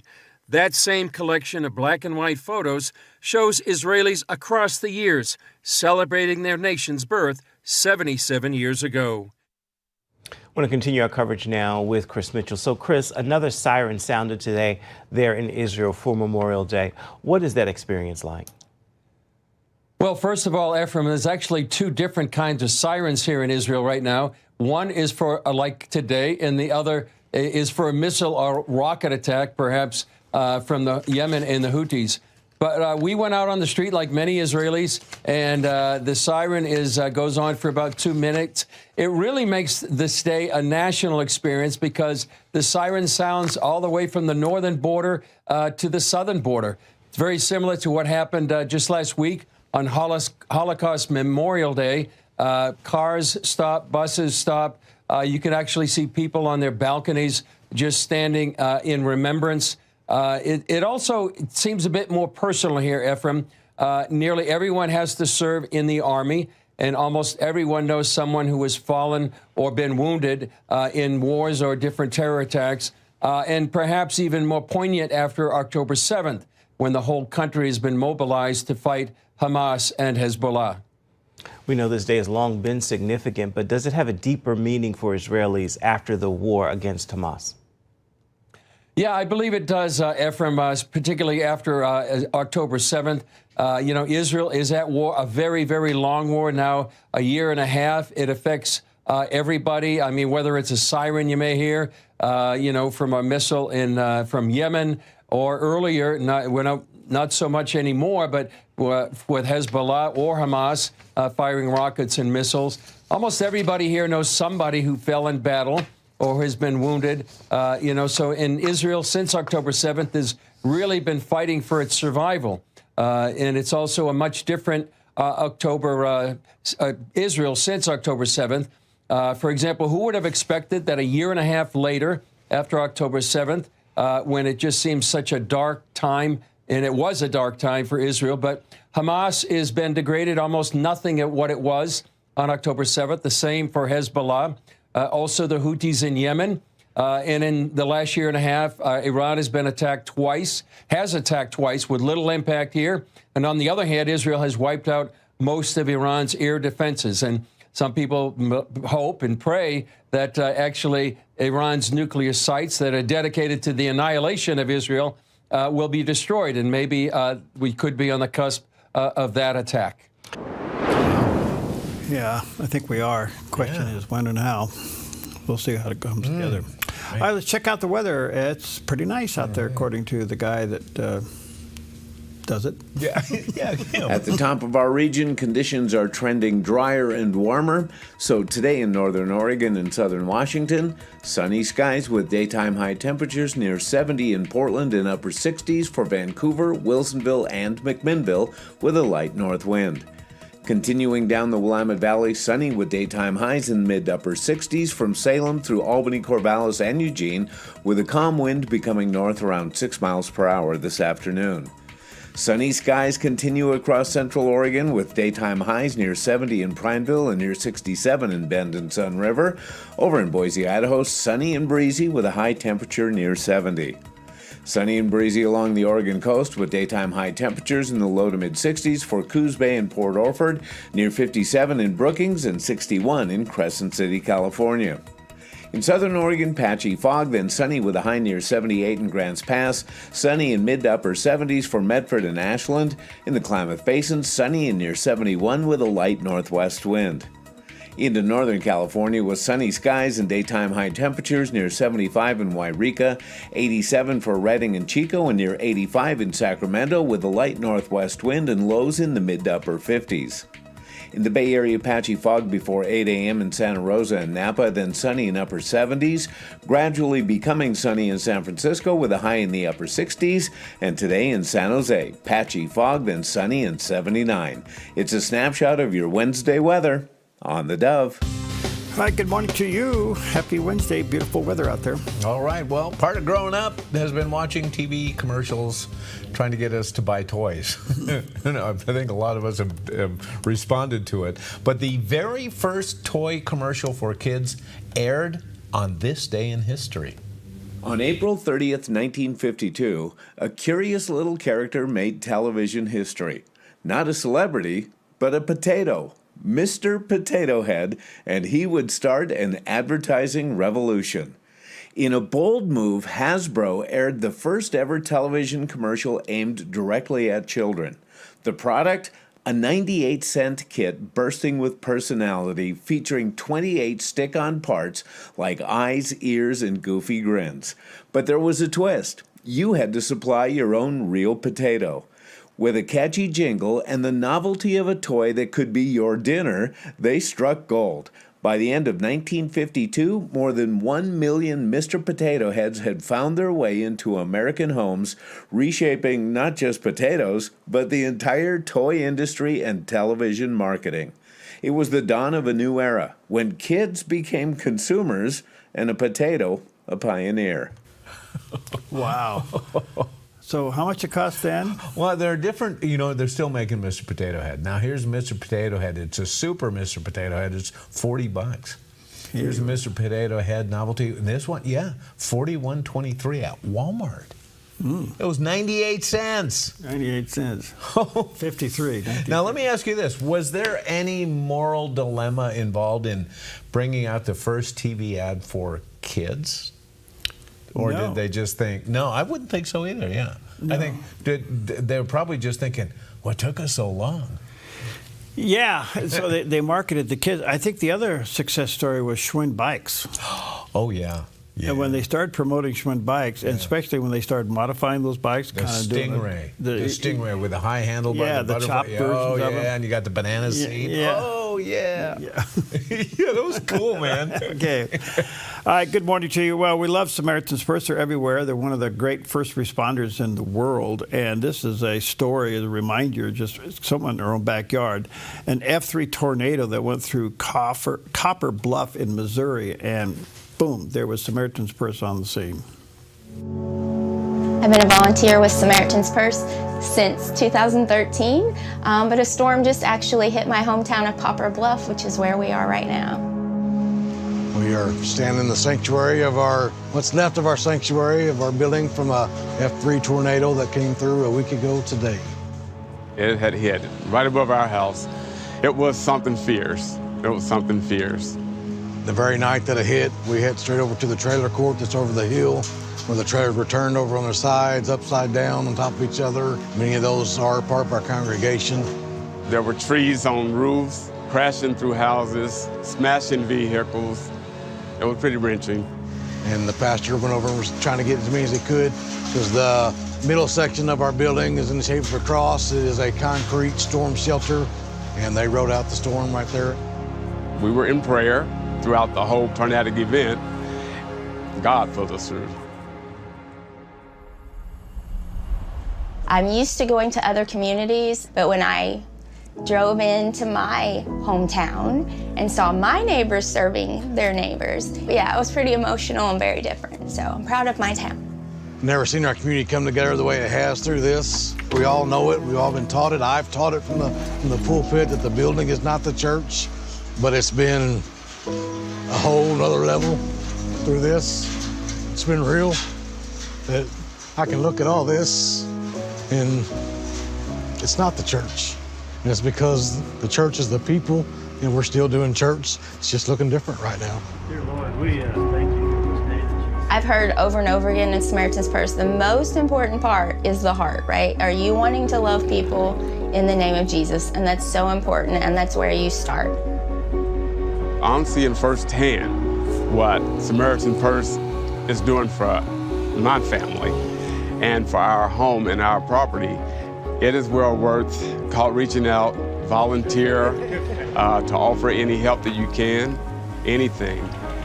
They're a great bunch of people, and they're God-sent. They are God-sent. It was great to have Samaritan's Purse came in. They have been great. They come over yesterday, a crew of about 10 to 12. Organization is it. They're organized. They come in. They've done this before. Man, what a blessing to have them come in and help. It's wonderful to know that Samaritan's Purse is here. I know they serve well. I know they're committed, so I feel very confident in telling my neighbors and friends and family they're not going to leave till it's done. On behalf of my wife and I, our deepest thanks and gratitude for everything Samaritan Purse is doing for us. We give our heartfelt thanks. Love that. Well, thank you, Samaritan's Purse. They are just amazing. By the way, they're always looking for people to train. If you're in a season of life where you want to do something, go from success to significance, you can go to their website.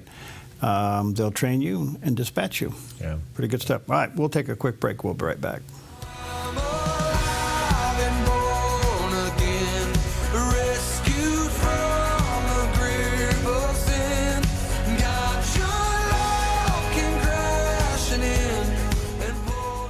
Want a great way to impact your day? Get the Dove's The Word for You today, an excellent daily devotional that will leave you inspired, blessed, and closer to the Lord. It's free for you from the Dove TV. Go to thedove.us to get yours. Your property demands equipment with more reliability, durability, and versatility built in. Kubota equipment is ready to get the job done right.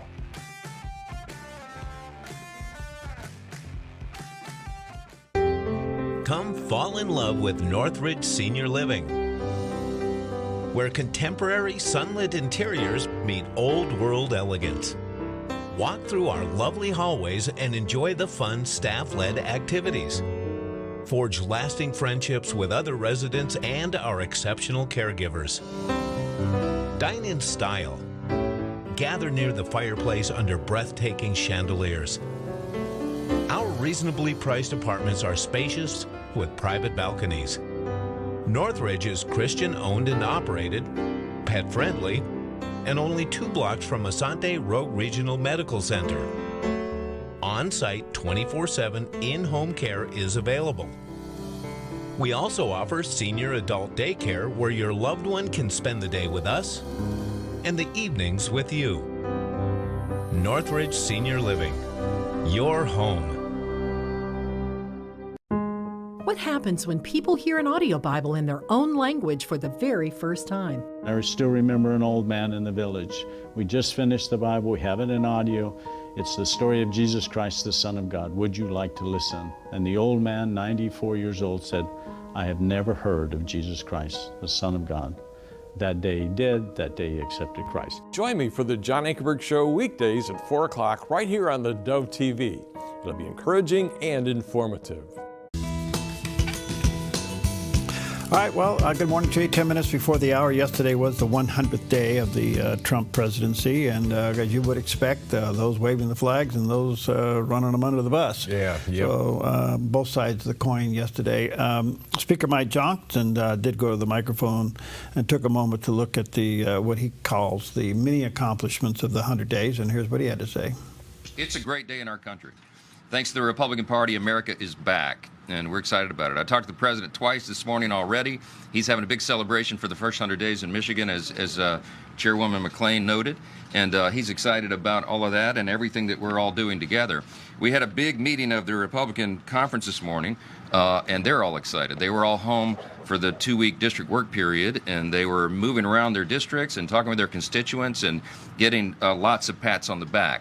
It's a great time for the country, and you can sense our optimism about all that. Oh, it's been noted a couple times here, but 100 days ago, not far from where we're standing right now, President Trump made his historic return to the presidency.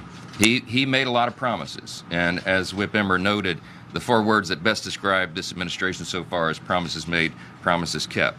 We've recounted among this group many times, 77 million Americans delivered President Trump a landslide victory. We had our highest popular vote total ever as House Republicans, 74.8 million, and we got a mandate to do exactly what we're doing right now. We have not wasted a moment. President Trump has accomplished more in the first 100 days than most presidents do in their entire careers, their entire tenures. The Atlantic, right? I don't know if there's an Atlantic reporter here this morning, but that's not President Trump's, they're not a fan of him, right? Yesterday they described him this way, quote, "He is the most consequential American leader of the 21st century." And that's an understatement. President Trump has, here's a list, removed men from women's sports, ended DEI in the federal government and the U.S. military, expanded oil and gas extraction to lower prices, taken steps to end unfair trade practices, secured trillions of dollars in new investments in American manufacturing, deported criminal illegal aliens, stood up for religious liberty and rooted out anti-Christian bias, combated virulent anti-Semitism on college campuses. The list goes on and on and on. That's just barely scratching the surface. That's in 100 days. We're just getting started. Wow. Okay, so see what happens. I think yesterday was interesting because no matter where you went, it was either pro or against, and so I guess you would expect that, you know. Oh yeah. But the bottom line is they seemingly can't stop him from making the changes. One of the questions is he abusing executive orders?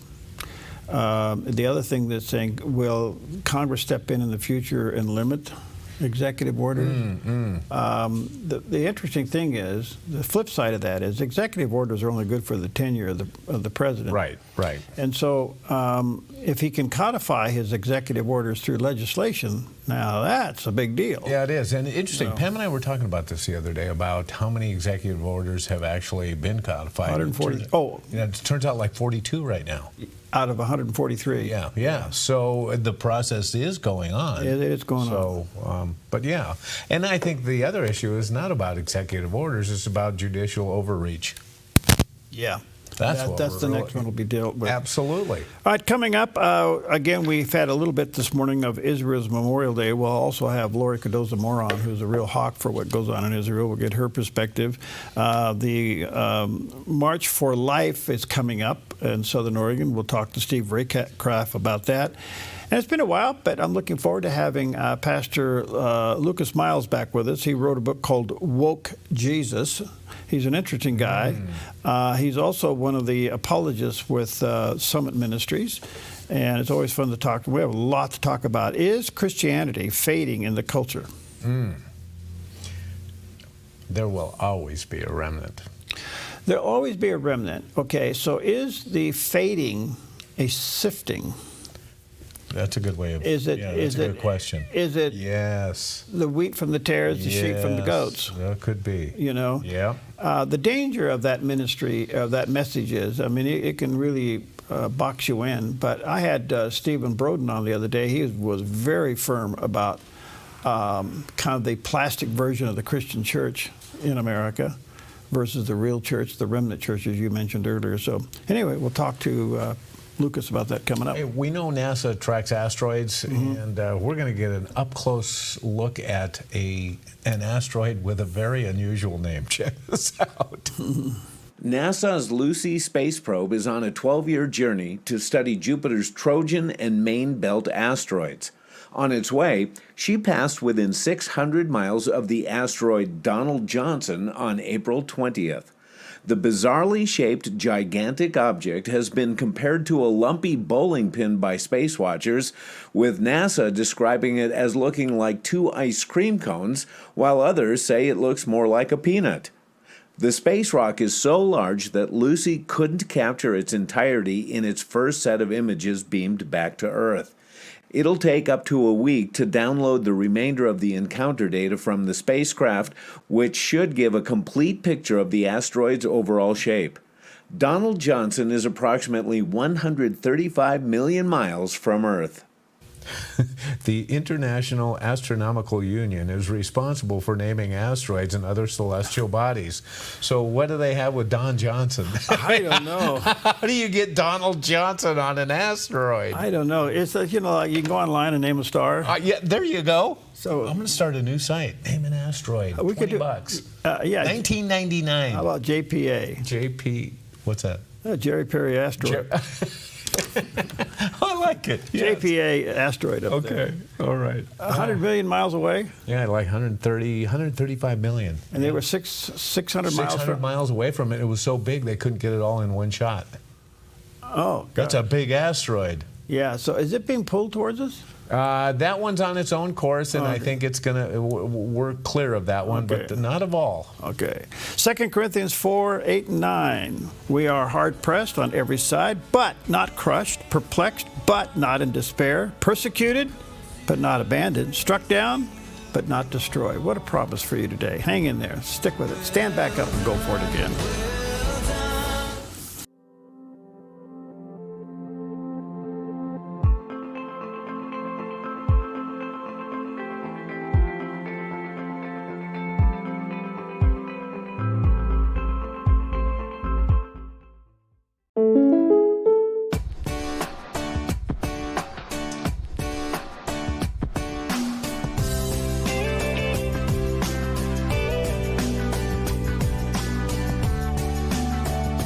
Combining your home and auto insurance could save you time and money. And who doesn't like that? When you want surprisingly great rates on auto, home, and life, call State Farm agent Rory Wold in Medford today. Like a good neighbor, State Farm is there. Stewardship begins with the knowledge that nothing belongs to us, but everything belongs to the Lord. This helps us to run a business not in the fear of lack, but in the assurance of His care and provision. Such a perspective eliminates the drive to sell and replaces it with a heart that says serve. This begins with serving our clients and coworkers with integrity and genuine care. That's why at Kelly's, it's automotive service with a heart for God and treating others as we ourselves would want to be treated. Our promise is to never sell our clients anything we don't believe they need. Another is to do all we can to meet other needs, such as shuttle service and loaner cars, or taking the time to really listen, even at times praying with our customers. Sometimes this means sacrifice, going above and beyond, but that's why I work for Kelly's Automotive Service, honoring God while serving people with honesty and integrity. Life is complicated enough. Why worry about what to do with your extra car? Skip the costs of maintaining it, storing it, insuring it, or renewing registration. Car repairs? Forget about it. Here's one easy solution to your car problem. Donate it to our station. It's fast, free, tax deductible, and if you donate, you're going to feel incredible knowing you're supporting quality programming. Interested? Just call this toll-free number or donate online. Thank you. The pastor's like, hey, Johnny, heard a lot about you. Glad that you're home. Your mom has kind of talked about you a little bit. He starts to kind of ask me some questions. And he talked about emptiness, void, this feeling that I felt. It was as if he was like dissecting my heart and giving me the antidote. It's almost like a light bulb clicked and it turned on. Watch the 700 Club Wednesday morning at 11 on the Dove TV. You're watching the Dove TV, encouraging and informative for Redding and the North State. Seen on KRDT 23, KDRC 26, Channel 16, Channel 29, and these Dove TV affiliates.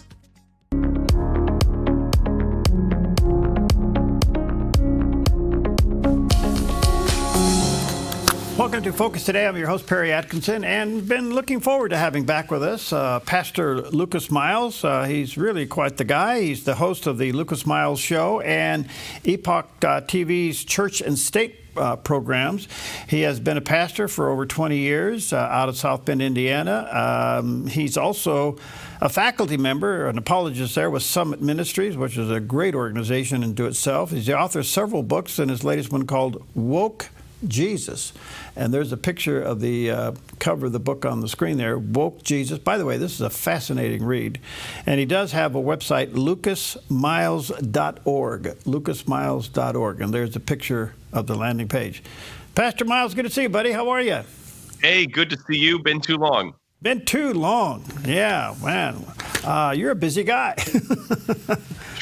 Trying. Yeah, you know, in addition to what you shared, I've added one more thing, I guess to the resume. So this past summer, I ended up joining the team over at TP USA Faith, which is the faith arm of Turning Point USA with Charlie Kirk. And so I now oversee our faith efforts there, working with Charlie, in addition to still pastoring and everything else that you mentioned. So it's a lot of things, but exciting stuff happening. That's great. Well, congratulations. Good stuff all the way around. Let me know how many hours it takes for you to sleep. Yeah, I think as much as I can, but some days are better than others. Okay. Hey, for those who don't know, what is woke Christianity? Yeah, woke Christianity it's really a misnomer. I mean, anytime we put something like Marxism and try to insert it into Christianity, it doesn't work. They're not conducive to actually any sort of saving grace in our life. But woke Christianity is a modern term that has been used to describe sort of the addition of progressivism, Marxism, whether we call it liberation theology, all of these things that's added and injected into Christianity in an attempt to sort of please these cultural paradigms, but still keep one foot within Christian orthodoxy. It doesn't work very well. And it's confused a lot of people, and I think unfortunately it's leading many people to hell. And so we've combated that very strongly, standing up against these really heretical positions, that we're seeing promoted by certain churches and religious structures right now. It seems to be popular, and it gathers large crowds, and you kind of wonder, what are we doing here? It's how are we going to help these people from falling off the cliff, so to speak? Yeah, so one of the things that I've said, in my book Woke Jesus, that I do think that woke Christianity in the long term is self-refuting. Marxism requires a vehicle; it's a parasite, and so it has to attach itself to something else. So we see democratic socialism is where Marxism has attached itself to the free market or to capitalism because it needs that sort of carrier oil, we might call it, in order to get from one place to the next. Christianity is not a very good vehicle for Marxism because the basic tenets of Christianity, eventually, if you study them long enough, it will refute the Marxist worldview that's attached to it. And so I think that we're not seeing progressive Christians organize very well. We're not seeing them stay together. We're not seeing them overly unified. They pop up as lone wolves online and they comment on things. And there's certainly some churches out there that are mainline churches that might still get denominational money that will fly a BLM flag or a rainbow flag above the cross. But I don't think they're picking up steam near as much as what people have said. There is a lot of deconstruction, but I think mostly this is people using Christianity as propaganda to try to push Marxist ideals, and it's really a lot of smoke and mirrors there.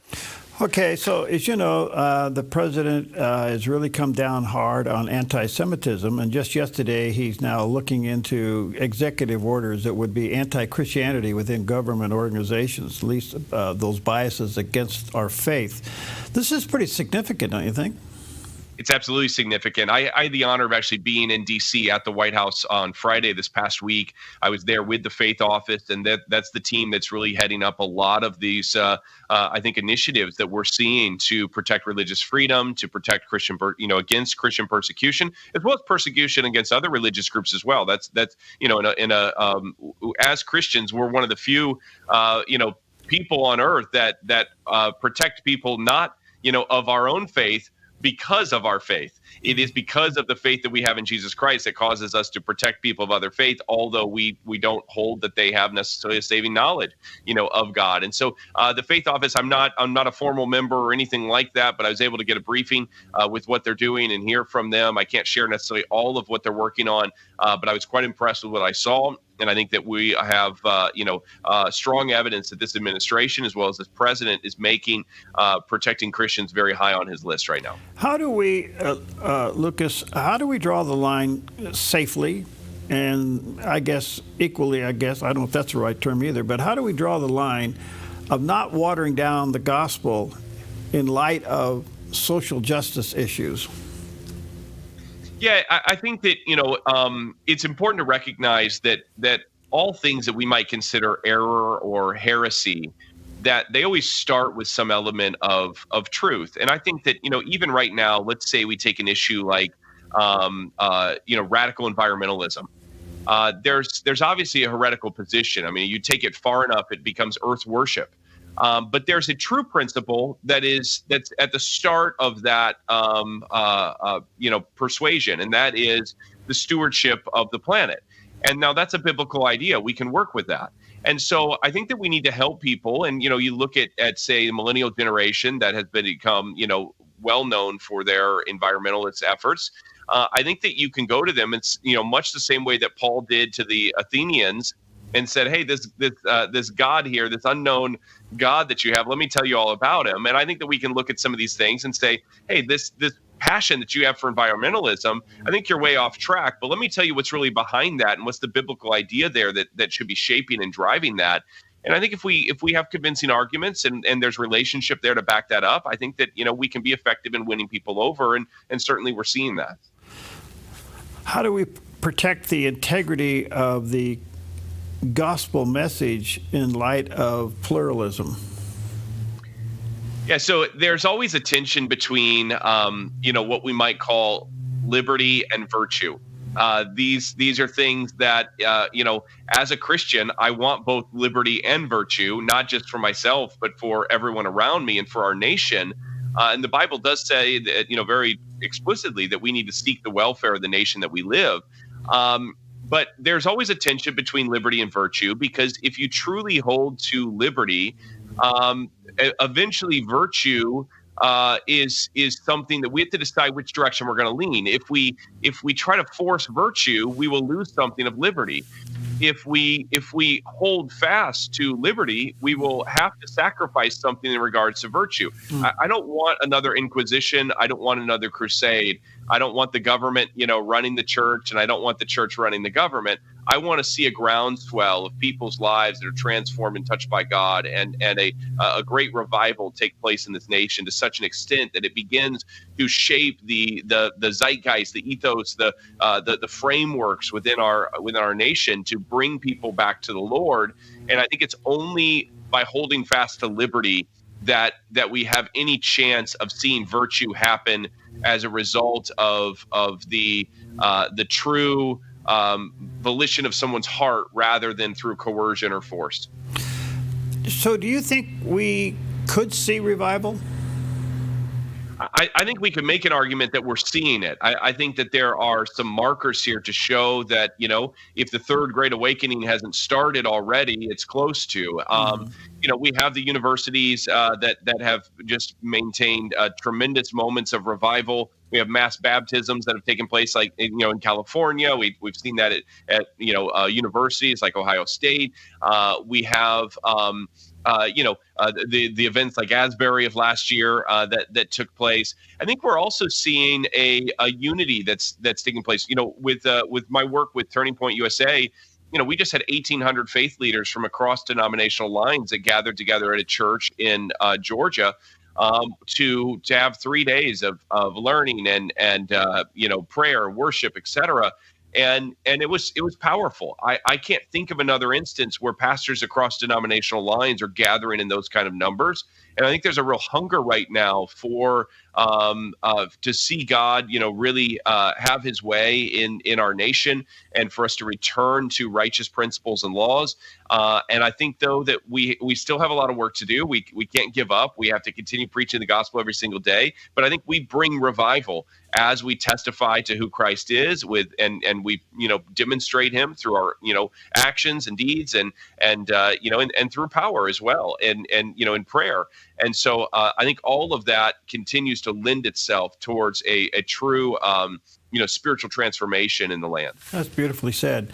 Do you think, in light of what you're just explaining here, do you think there's also a part of that being a genuine seeking of the transcendence of God? Yeah, I think that we have a generation right now that has the dilemma of trying to decipher between two very strong positions. And historically, every time that you have a generation that is in that position, we could point to the clashing of Aristotelian ideas with Plato, or with Augustinian ideas with Thomas Aquinas. These were in some ways polar opposite perspectives of how to approach a problem. And the generation to follow usually falls into an age of skepticism. And I think we see that specifically with the millennial generation, is there was just a tremendous age of skepticism and deconstruction. What we're seeing, though, now with Gen Z is different. I think that they are in a place to where they are craving, again, absolute truth. I think they're craving objective morality. I think they're looking at all the foolishness around them and they're going, you guys are crazy. There is such a thing as men and women, and these are definable terms. And there is a such thing as objective morality. And these are the groups that we're seeing show up in massive numbers. Charlie Kirk goes around the country as I work with him and for him. And, he's gathering 10,000, 15,000 students at some of these campuses that are coming because they have a hunger and a craving for not just conservative ideals, but also for spiritual truth. And they're finding that there. And so we're seeing a move right now among this new generation. I'm very optimistic of that. What's interesting about that, because, normally you think people go to college to learn objective thinking, when really college over the last several years has been propagandizing people. Yeah. But it seems like the students are breaking away from the college faculty and say, wait a minute, we do want to think outside the box. What is truth? I mean, this is kind of refreshing. It is. And look, I went to 4 years of college myself, but ended up with a 2-year degree at the end of that process. I think in many ways I'm a success story showing that it's not the degrees on your wall that determine necessarily your success in life. I've done 1,000+ media interviews as an expert on multiple subjects. I've published. I just turned in my 4th solo book. I've been part of multiple compilation books. A lot of the groups and teams that I work with, I'm one of the few people that don't have a PhD or some sort of master's degree in the field in which they're speaking about, and I'm very grateful for that. It's only by the grace of God. But I would also say that there's ways to some degrees, some programs of study require going to get a degree. I want my doctor to have a degree. I want my aerospace engineer to have a degree for the airplane that I'm flying on. But I think that we've seen college move a lot towards meaningless programs. You have how much feminist studies and gender studies and things like that have really not provided any value. And in fact, they've just only confused and deconstructed our Western way of life, and they've made society worse as a result of them. And so I think that going to school for the right things is beneficial. But there's lots of ways in other programs to find good mentors, to do self-study, and to really still pursue those dreams that you have. And I think my life's a testament of that. Well, good for you. A big amen to that. Do you think, looking back through your book there, Woke Jesus, do you think there is a theological divide going on in the American church? Yeah, I think there's actually a theological divide that's greater today than it was during the Protestant Reformation. I think that Protestants and Catholics have way more in common than what Christians do with the woke church or with progressive Christians or the Christian left or whatever you want to call that. And that is a theological divide for sure. I do think it's exposing itself. I think that it's starting to morph. I actually have a new book that's coming out this summer called Pagan Threat, Confronting America's Godless Uprising. And I think that this is the direction that wokeism's taking. I think that theological divide, because it's self-limiting, eventually if you're either going to pursue more woke thought or you're going to pursue more the Christian side of it. If you pursue the Christian side of woke Christianity, you'll eventually, reject and refute the woke ideas that you formerly held on to. You'll repent of that. But if you let go of Christianity and you dive deeper into wokeism, it will eventually lead you into paganism. And I think we're seeing a major uptick right now, not simply in progressive Christianity. I think we're seeing it in tarot cards, witchcraft, pagan revivalism. And I think that those are the things that we have to be more focused on right now in many ways. And I think that ties into a lot of the radical environmentalism and globalism that we're seeing today. And I think that, the church still has some battle ahead. We have to always be learning, and we have to recognize the times that we're in and really try to get ahead of this to help teach people and instruct them so we can mitigate the expanse of some of these errors. Wonderful. Let me take a quick break. Let me say to our viewers, check out his book, Woke Jesus. There's a picture of the cover of the book, on the screen there. really fascinating and well researched. And then Lucas has a website, lucasmiles.org, and there's a picture of that landing page. Check it all out. We'll be right back. Want a great way to impact your day? Get the Dove's The Word for You today, an excellent daily devotional that will leave you inspired, blessed, and closer to the Lord. It's free for you from the Dove TV. Go to thedove.us to get yours. Spring is around the corner and summer is on its way. With fire danger biting at its heels, flammable blackberries and underbrush will grow like gangbusters and sprout fire danger in no time. A wise property owner knows the best time to take care of fire danger is to extinguish it before it gets started. GMV Forestry LLC can help you protect your property with adequate firebrush clearing to fireproof a zone around your precious property. With over 35 years experience, GMB Forestry LLC has the knowledge, experience, and all the equipment you need to get the job done right, offering a wide variety of services like mulching, field mowing, snow removal, driveway clearing, ditch cleaning, gravel delivery and spreading, driveway sweeping, logging, and more. GMV Forestry LLC does it all, and they do it right. GMV Forestry LLC, the team you can trust. 541-660-6445. 541-660-6445.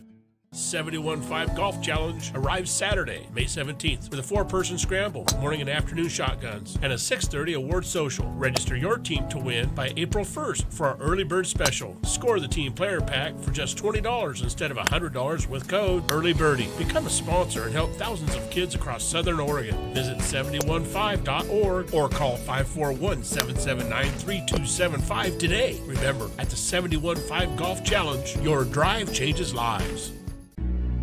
God's eternal power and divine nature are seen in creation. But in a world blinded by darkness, the Life Outdoors is here to pull back the veil. The mountains don't lie. Truth leads to Jesus. Wake the wild within.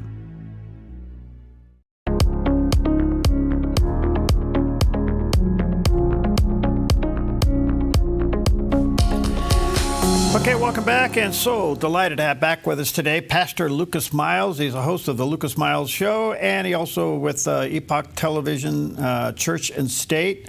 He's been a pastor over 30 years, and gosh, he's all over the place. He's an apologist with Summit Ministries now. He's working with Charlie Kirk, and he has a book called Woke Jesus. And this is very timely. There's a picture of the cover of the book, and he has a website, lucasmiles.org.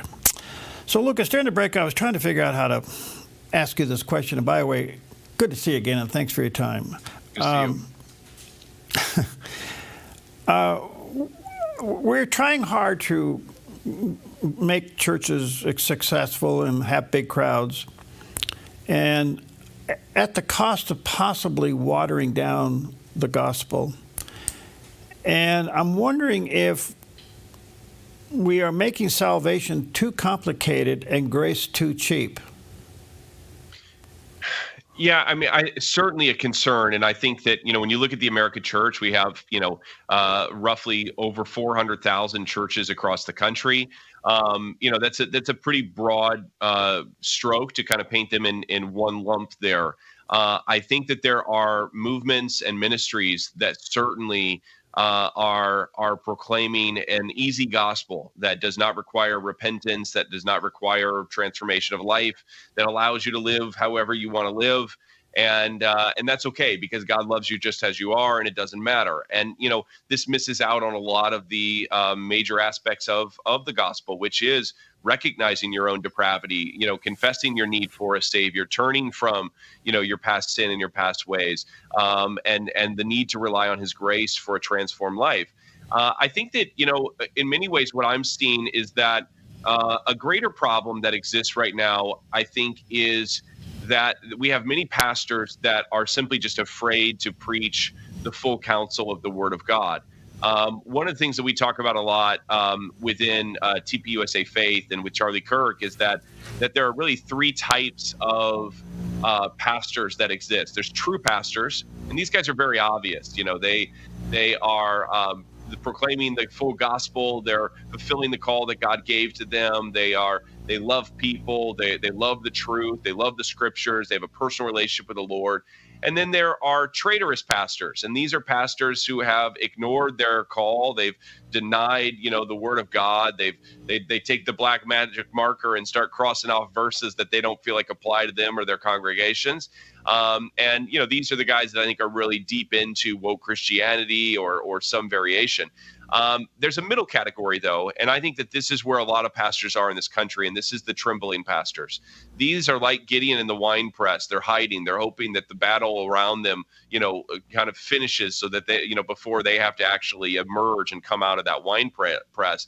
And I think they need to hear someone come to them, really sort of that angelic voice to say, rise up, you mighty and valiant warrior. God's got a plan and a purpose for your life. And there's pastors that love the Lord. They love their people. They love the word, but they're afraid to talk about abortion. They're afraid to talk about marriage and sexuality. They're afraid to tell people they need to repent. They're afraid to tell people that living together, is not good for you and it's against God, if you're not married, and it's not going to produce what you wanted to in your future relationship. They're afraid of these things. And I think those trembling pastors, they need a lot of support. I'm not here to condemn them. I'm actually here to call them out in a way that lifts them up. But that's a challenge that I think that we have on a major level right now in this nation. So that kind of goes back to what I mentioned earlier, because if we're trying to be all things by being nothing, we're eliminating the transcendence of God. Only the Holy Spirit can change a person's heart. So if you don't present the gospel for what it is in its simplicity, then you're over-explaining it and you're making it too complicated and you miss the point. Yeah, I think that's a real danger. And I mean, look, there's two aspects here of the Christian life. There's evangelism and then there's discipleship. Evangelism is the starting point. The moment that I recognize my need for a savior and I pledge my heart towards God, I become born again. And we have things like, baptism as a witness and a testimony of that. But the rest of the Christian life is about renewing my mind. It's about plugging into the word. It's about thinking, really putting his ways as higher than my ways. And I think that that's the part that we're actually, I mean, the fact of the matter, we probably have some pastors that are watering down both aspects of that.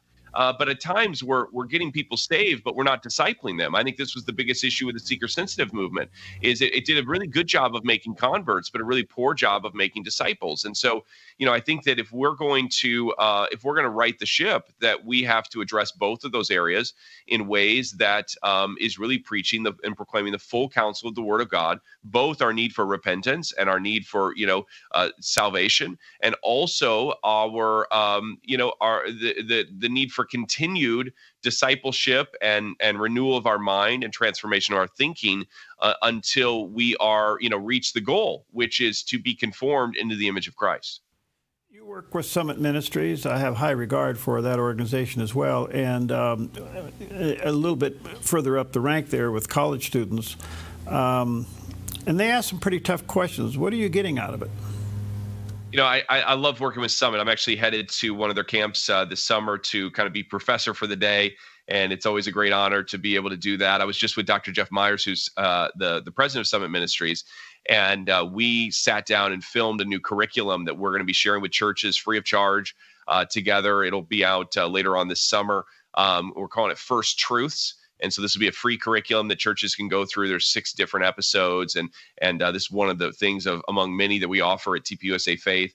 And look, the questions that these students are asking, I think are questions that adults kind of get desensitized to. But what is objective morality? Where did we all come from? Who am I in God? What's my eternal destination? But some of these students, they're sharp. Many of them are homeschooled, not all of them, but they've been trained differently. When I was a kid, I was not asking all of these questions. I was asking some of them, but I'm very encouraged by this new generation and their spiritual attunement and attention that they give to it. And Summit, if any parent out there or grandparent, if you have any opportunity to send your son, daughter, or son or daughter to Summit Ministries, it's a tremendous investment, and I think very much worth it. Do you think the average pastor, if not the average parishioner, understands the whole issue of DEI? I think that the average pastor for sure does not has not taken the time to train themselves in these things. It's interesting that there's sort of there's some pastors out there, and I don't say this to shame them. It's good that we read the word, but it's sort of like, I just preach Jesus. I don't talk about anything else. I don't read anything else. And there's a time for that, I think, in your ministry, to where you get aside with the Lord. It's sort of that Paul in the wilderness, going through just being discipled really by the Spirit of God. And that preparation time is very important for us. But if we're going to become relevant proclaimers of the gospel and teachers of the word of God, we also have to know what our people are facing and what they're dealing with. And it's a tough job for a pastor, because sometimes you have to get somewhat close to the mire in order to put your ear to the ground to really hear what people are facing and what they're going through. And so becomes more of an onus to protect your heart, to protect your own morality and behavior and actions in face of that. But I think we should know what's happening on social media. I think we should know what's going on in politics. I think we should understand some of these philosophical things that are being discussed and see the implications. DEI is it's based upon a critical race theory framework, which is based upon Marxism. This is against God. It's antithetical to Scripture. But we have a lot of people that just think, well, diversity sounds like a good thing. Well, diversity is actually the opposite of unity. Unity is the goal of Christianity, and it's unity regardless of skin color, regardless of nationality, regardless of tongue. Diversity, separates people, in these areas. And I think that there is a lot of reprogramming that we have to do, which is the Christian, plight, and that is to renew our minds, to the truth of the gospel. Gosh, that's well said. Because just about every key issue that we're dealing with in our culture today has been politicized in an attempt to keep the church away from it. But if you're really honest to yourself, every one of these key issues has a spiritual base to it, and we should talk about it. 100%. Look, in the same way that, we see God in Scripture come to Adam and Eve and say, "Who told you were naked?" I think that we need to go to pastors across this country and say, "Who told you abortion's political? Who told you that marriage is political? Who told you that sexuality is political?" These are all first and foremost theological positions. Even something like illegal immigration, which I think is a major topic this year, is first and foremost a theological issue, because you recognize that it's God who gave boundaries to nations and gave, kings and rulers authority. And that is something that is to dishonor their authority is to dishonor God in that regard. And so, there's a lot of theological attributes here and issues that I think we have acquiesced to being to the political side of the conversation, thinking that we don't have a right as pastors to speak about these things. And I would disagree. As a pastor, you have absolute right to teach about anything that intersects with the Word of God and beyond.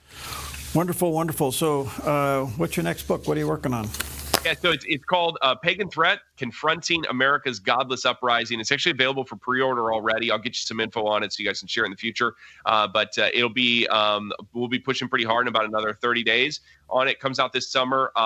In what I did with Woke Jesus, it does with kind of the history of paganism, how the pagan revivalism has come back to this nation. Very honored Charlie Kirk did the foreword for the book.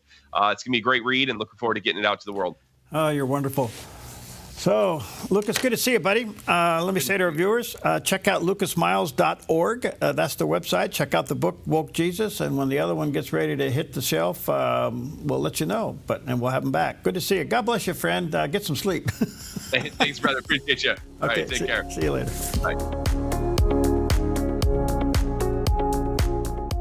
Welcome to Rise Direct Primary Care. Imagine a healthcare experience where you're known by name, cared for like family, and treated with compassion. How is that possible? With an affordable, flat monthly membership, you receive unlimited primary care and minor urgent care visits. No insurance needed. At Rise Direct Primary Care, we offer a friendly, affordable healthcare experience where you get a whole hour with your provider. Located in Central Medford and accessible by phone or text, we can typically get you in the same or next day. We prescribe urgent urgent care medications directly from our office, saving you a trip and wait time at the pharmacy when you'd rather be at home getting better. Personalized medical care with a human touch. Rise Direct Primary Care is all about healing the sick with compassion and keeping the healthy healthy. Rise Direct Primary Care. We're here for you. Visit risehealthdpc.com or call or text us 541-827-8603. 541-827-8603.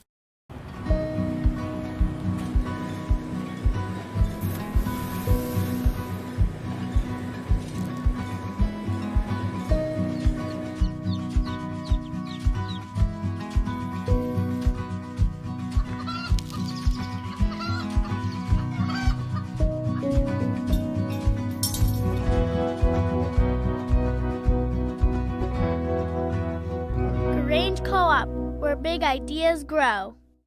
Looking to find loyal, reliable customers to grow your business? The Dove is a perfect place to reach them.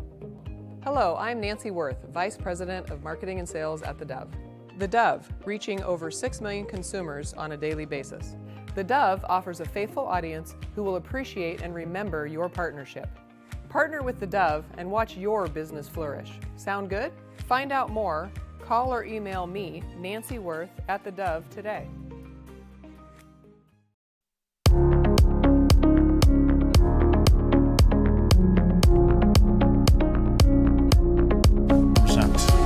Hey, good to see you, and welcome back. Steve Raycalf, as always. Always a good time to have him in the studio. Steve is the director of the Josephine County Right to Life, with the big March for Life coming up, which is an annual event. And his heart and his passion, I want to say thank you for your heart and your passion. Thank you, Perry. You work hard at this, you guys. And I love it that you recognize the right to life in the pro-life cause. I just heard a little bit of the previous guest on the show, and I'm sorry I couldn't catch all of it because I was rushing to get in here and get ready. But yeah, we've been doing this for close to 50 years, marching in Grants Pass, standing up for life. We continue to do it.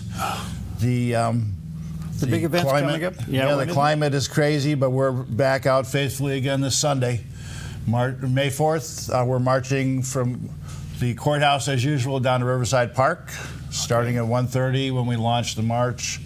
And then we have our event down at the park, our rally at 2 o'clock.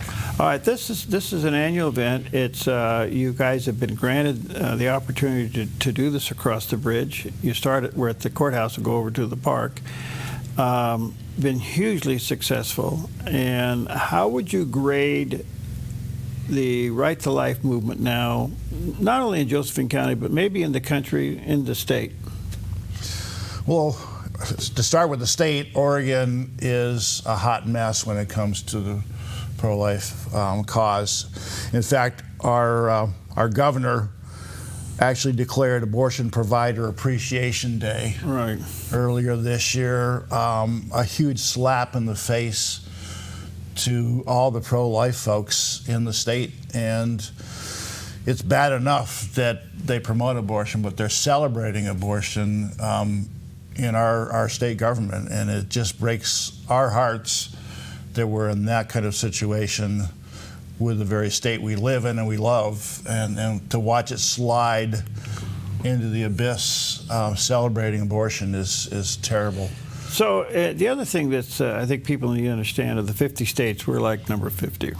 We're the worst when it comes to abortion restrictions.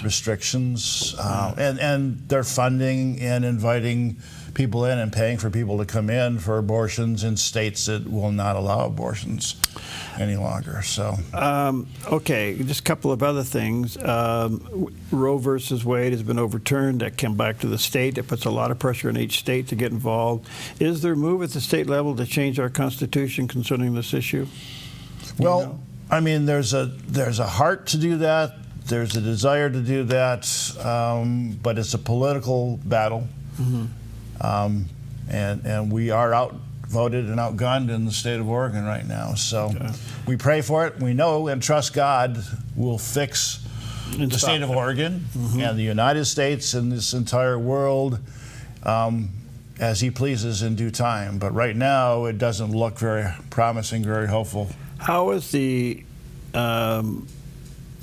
pill now is being used a lot, the abortion pill, and there was a story just like 2 days ago that the abortion pill side effects are 22 times higher than originally estimated. Of course, because they lied about it from the beginning. They continue to lie about it. And it is difficult to track what's going on because they try to bury any instances where there are complications. They don't want to publish those stories. So they make it look cheap and easy and painless, and it's none of the above. It's a terrible answer to the problem. I just hope that people will understand that here in the state of Oregon, if you're a pro-lifer, you need to come out and support these organizations.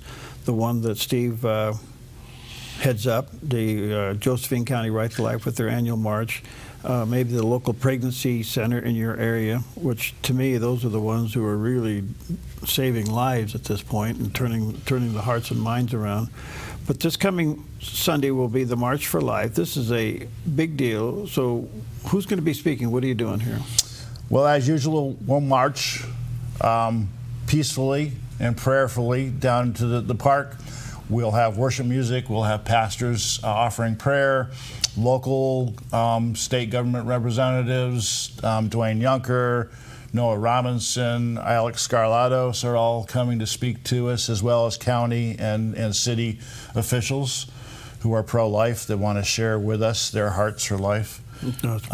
And so that's what we're doing. We've been doing this, again, close to 50 years. We're standing on the shoulders of those warriors that first stood up and made a public demonstration that life is sacred and that abortion is the wrong answer and is an evil that we can't allow it to pass unnoticed. We need to stand up and represent the heart of our God. Are there other marches going on? There is one in 2 weeks on Saturday, I think the 17th in Salem. The other marches typically have happened already earlier in the year. We switched from January to May because in May of '69 is when the state of Oregon first made their efforts to legalize abortion in the state of Oregon prior to Roe versus Wade. So now we're putting the spotlight on Oregon and the month of May. That's wonderful. Is there, are you hearing from other state right to lives how it's going and people getting involved since it's come back to the states? I have seen news stories on it, and again, it depends on the state. It depends on, we have a split in this country, almost 50-50. We've got a president that we elected that's pro-life, that's in support of family and faith and conservative values, and then we have people that rail against him. The other 50% of this hate the man, hate our president, hate the pro-life cause, love abortion, and support abortion. So it's a battle. This is a spiritual battle we're in the middle of. It seems to be getting more and more obvious that that's exactly what's happening. And we can't shrink from the battle. We need to conduct it in the spirit of love as Jesus would have us conduct the battle, but we have to stand up and we have to be heard. We have to represent. And we're also having speakers that are going to address the issues in our schools right now. And which is what? What's happening? Well, it's the woke agenda. It's pornography in our libraries. It's shoving the gender confusion down the throats of our kids, and it's being mandated from on high from the state of Oregon and the Oregon Department of Education, and they're forcing our school boards to comply or under threat of legal action. So can our school board stand up and represent our values in Southern Oregon and in Grants Pass and Josephine County? And that's the challenge right now. So we have candidates that are running on pro-life and Christian values that are trying. That's the May election coming up. It's the May 20th election. So we're addressing that briefly as well. It's the sanctity of life. We're trying to address the fact that our children are under attack. Their innocence is under attack. Our school systems now are implementing an attack against Christian values and causing, and supporting gender confusion and pornography in our libraries. We actually had a speaker from the Oregon Library Association saying anything that's in our library is as bad as it could be, has some value, pornographic works included, and they need to remain in our libraries. And parents there's a bill, I think it's tomorrow, in the state legislature saying that parents can't challenge books. They're trying to stop parents from having any say in what's going on in the schools. So it's a sad day in Oregon to see another evidence that Oregon's in trouble and our values are under attack. Well, folks, this is an opportunity. Things happen where 2 or 3 are gathered in the Lord's name, and a march is part of the physical awareness of what takes place here. I would encourage you to gather there at 1 o'clock. This will be this coming Sunday, so it's after church. You can get down to the courthouse there. For those of you in Josephine County, I will say there's a lot of people from Jackson County go over there as well. I wanted to make sure and invite Jackson County as well. Yes, yeah, yes. And they come from Curry County and around. But this is an event that's, like you said, going on for about 50 years. But as you march peacefully and prayerfully over that bridge, it's such a symbol of unbelievable stance for the side of life. It's just. It's an amazing thing to see. I've seen you people do that in the rain and in the heat. Mostly in the rain. Mostly in the rain. January. It's supposed to be gorgeous weather. You know, this coming Sunday. And we just, we know we win this battle. We know the Lord wins, so we don't have to worry about that. But we do have to be faithful. We do have to stand up. We have to demonstrate our faith in a public manner. We want all the churches and all the pastors to come out as well. That's where we really crave support, is from our churches. And so I also just want to make mention that, pastors, you could mention this Sunday in your church. After church, people could go do this. So it starts 1 o'clock, begins there. The march begins at 1:30, but you gather there at the courthouse at 1, and then you move across over into the Riverside Park Pavilion, which is absolutely wonderful place to gather. The weather will be perfect, and the cause is absolutely a big deal, a huge deal. It deals with the heart of God, deals with creation. So come and lift up the call and lift each other up, gathering together like that and being in fellowship with that many people that are standing for life is just a blessed thing. Good. So Sunday, 1 o'clock. Make sure you're there. Thank you, Steve. Good to see you. Thank you, Bud, for you and your team and all that you guys do. God bless you, pal. We appreciate you and the Dove, Perry. Okay. Always do. All right. Thank you.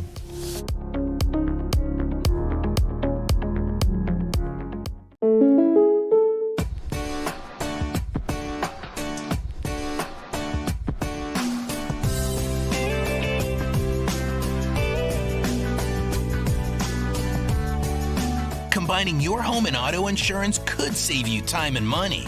And who doesn't like that? Want surprisingly great rates on auto, home, and life? Now's the time to call State Farm agent Rory Wold in Medford. Like a good neighbor, State Farm is there. What if your next ride was more than just a ride? What if it was an epic adventure filled with unforgettable memories? At Panoramic Moto Tours, we take you beyond the ordinary, offering curated routes, privately guided with all the details handled. Our passion is to share the joy of riding incredible roads, exploring new sights and towns, and connecting with others and sharing our stories. Sound good to you? What are you waiting for? Let's create your custom tour, or join us on one of our upcoming tours. The Lost Coast and Trinity Alps, May 16th through the 19th, or the Oregon Coast and Cascades Tour, June 22nd through the 26th. Just click the Tours tab at panoramicmototours.com or call 541-622-3844. panoramicmototours.com. Your next adventure starts here. The biblical instructions for coming to Christ are repentance and faith. So repentance, that is turning away from your lifestyle of sin, and faith, trusting in the Lord Jesus Christ alone. There is truth in this world because God created it, and His Word is truth. We see this laid out in the Bible, the foundation to a reasonable faith. And that faith is centered on Jesus Christ and His great work. Monday, Friday, and Saturday on the Dove TV.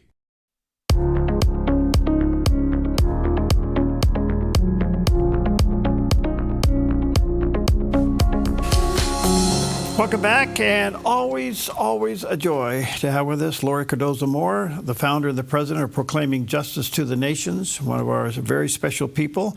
The website is pjtn.org, and you can check that out, the website pjtn.org, which stands for Proclaiming Justice to the Nations. There's a picture of that landing page right there, and support what she does. She's out there. She's a frontline warrior, not only with things related to Israel, but also things related to school curriculum. She's right in the middle of all that. Lori, good to see you, friend. How are you? Harry, I'm doing well. It's great to see you, too. Thank you, thank you. Well, Israel's Memorial Day. It's a chilling thing when that siren goes off for a couple of minutes in that nation. How do you look at this day? Yeah, I'm sure you've been there and you've heard it and you've seen the response from the people. It's unlike anything I've ever experienced. You know, we have our Memorial Day, and yes, it's a solemn day, but a lot of people mark it with barbecues. But to watch the Israeli people stop what they're doing for a minute and allow that siren to go off, and they remember, not only do they remember those who lost their lives, but it's a time of prayer to ask God to remember the sacrifices these people made, to have mercy on the nation. And, we were told by the prophet Isaiah that in the last days, Judah and Ephraim, the Jews and the church, Jews and Christians, would unite together against the enemies who are coming against Israel. Unfortunately, historically, Israel's lost a lot of soldiers, not just the soldiers who fight in combat, but we saw what happened on October 7th, terrorist attacks. So Israel remembers their soldiers. They also see the people who died from terrorism as part of that army. In Israel, we know that everyone serves in the military. So, it is a very solemn day, especially here we are a year and a half out from October 7th. We still haven't gotten all the hostages back. And now, come to find out, Israel's tackling a major fire outside of or surrounding Jerusalem. And I was just sent some information before we went on air that these fires are caused by arsonists. So here is Israel trying to remember the solemn day, and they're having to run for their lives in a lot of cases. Route 1, which connects Tel Aviv to Jerusalem, has been shut down in certain areas because of the fires. The Arab TV or Arab media is telling the Palestinians to start fires, set fires. So it's a challenging day for our Jewish brethren, and it's a time that we should be praying and standing with Israel and supporting them, because really, when their soldiers die, they're the front line, Perry, on defending Western civilization, defending our Judeo-Christian values, and we are in a war with Islam. We've been saying this for a long time, since 2010, when we found that one mosque in Murfreesboro that had 2 members of Hamas on the board, and one was actively recruiting Muslims to kill Jews to free Palestine. Israel's the front line of this battle. Christians are the next. We see Christians that have been slaughtered in Africa recently. 70 of them in a church service had their heads chopped off. So Israel's war is our war. We memorialize these soldiers, these Israelis who have given their lives. This is our responsibility as well. So, Lori, given all that, and again, this Memorial Day in the shadow now of these fires, and also in the shadow of just all of the attacks around them, from Hezbollah to the Houthis to Hamas, the rhetoric is that Iran cannot have a nuke. We're hearing it from the United States, we're hearing it from Israel. That only leads to one thing, and that is you have to eliminate the nukes. Right. How close do you think we are to seeing some kind of military action in that behalf? Well, I think we saw the beginning of it with the Iranian port that was lit up last week. And I'm hoping that President Trump is going to take action sooner rather than later. I feel like he might be buying time for something. I don't know what. Is it because America isn't prepared if, something should happen and we say we're threatening them with, there's going to be hell to pay? Are we going to be able to deliver that hell to pay? It's very disturbing to see the people that we're negotiating with regards to Iran trying to seek a peace deal with Witkoff, and Witkoff is negotiating with Qatar with Egypt. These are Israel's enemies, and if they are Israel's enemies, they're our enemies. They've made it very clear that their battle is against the people, the great Satan and the little Satan, the pigs and the apes. This is our war, and I pray to God that whatever President Trump has planned, it's going to be quick and it's going to be decisive, because Bibi has been very clear. He's ready to take on this issue. He's ready to take care of the nuclear problem in Iran. Part of that is the terrorist cells that are in the United States, that an attack on Iran would trigger them to retaliate within our own borders. I'm sure that's legitimate. But at the same time, Iran's so close to this nuke development with only one thing in mind. They only want it for one reason, that's to eliminate Israel. So it's got to be a tough spot for the president. I don't know. It seems like to me we're going to come to a headline one of these mornings that it's started. Mm-hmm. Yeah, and like I said, I think what happened in the port last week is the beginning of that. I think we saw witness.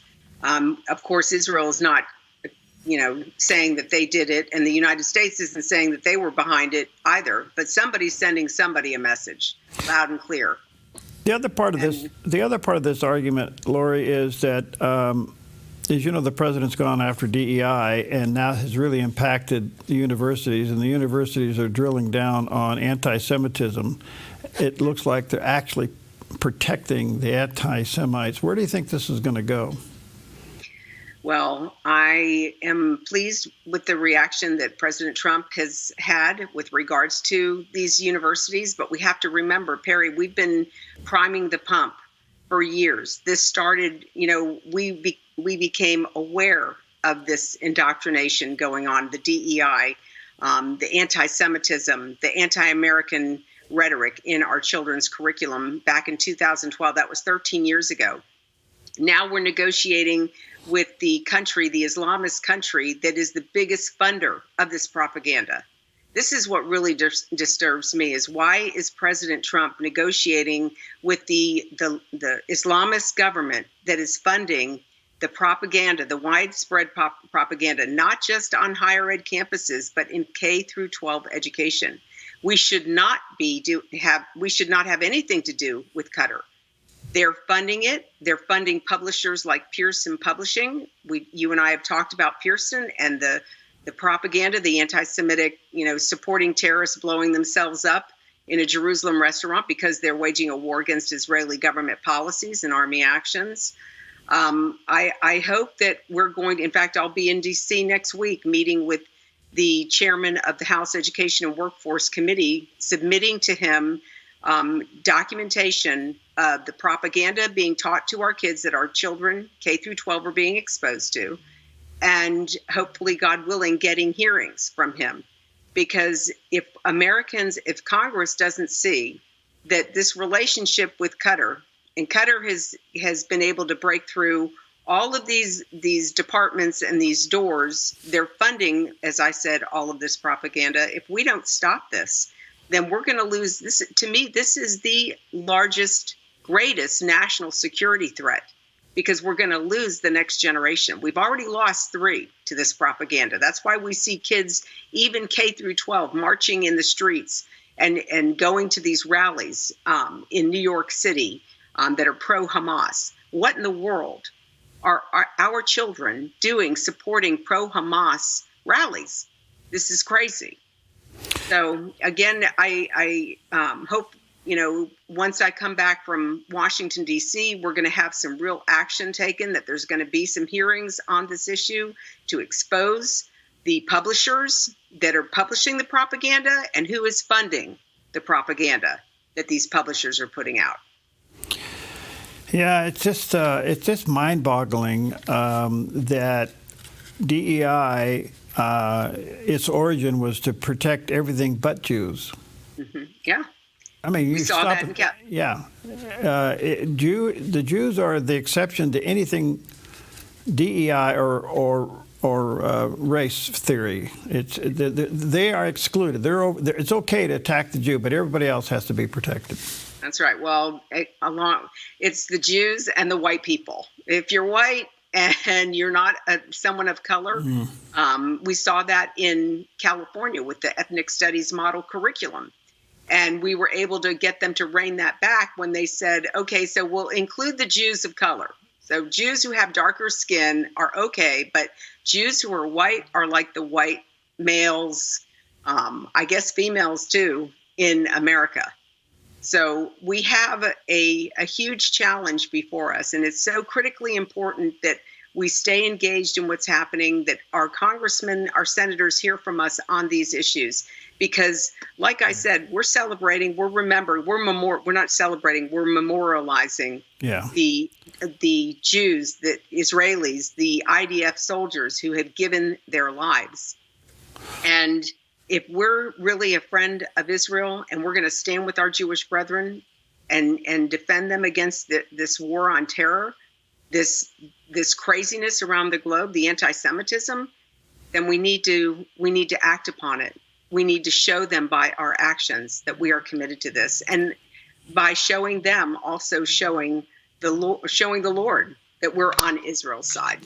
Good to see you. Thank you. I wish we had more time, only one segment today. But let me say to our viewers and listeners, you can go to pjtn.org, and there's just so much resources there. And you can support Lori and all of her efforts, not only with Israel, but in particular her fight for curriculum purity, if I can put it that way. And our thoughts and prayers go with you as you go to Washington. Lori, we need you there. Thank you, Perry. God bless you. Keep up the great work yourself. It's always good to see you. Good to see you.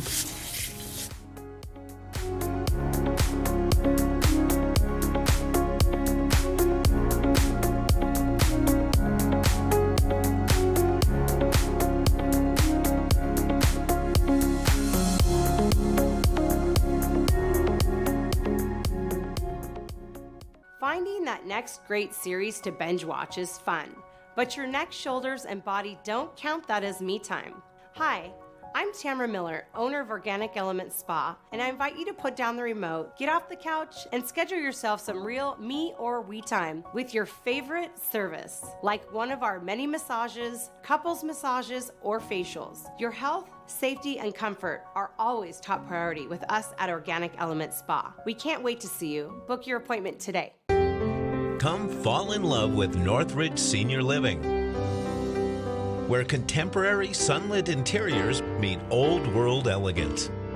Walk through our lovely hallways and enjoy the fun staff-led activities. Forge lasting friendships with other residents and our exceptional caregivers. Dine in style. Gather near the fireplace under breathtaking chandeliers. Our reasonably priced apartments are spacious with private balconies. Northridge is Christian owned and operated, pet friendly, and only 2 blocks from Asante Rogue Regional Medical Center. On-site 24/7 in-home care is available. We also offer senior adult daycare where your loved one can spend the day with us and the evenings with you. Northridge Senior Living, your home. Join David Jeremiah on Turning Point for his series, Signs, Undeniable Prophecies of the Apocalypse, where he examines Bible prophecy and explores the hope and confidence we can have in today's world. Tune in to the next Turning Point here on this station. Gordon Robertson and Terry Mewson bring you the 700 Club. Watch weekday mornings at 11 on the Dove TV. Encouraging and informative.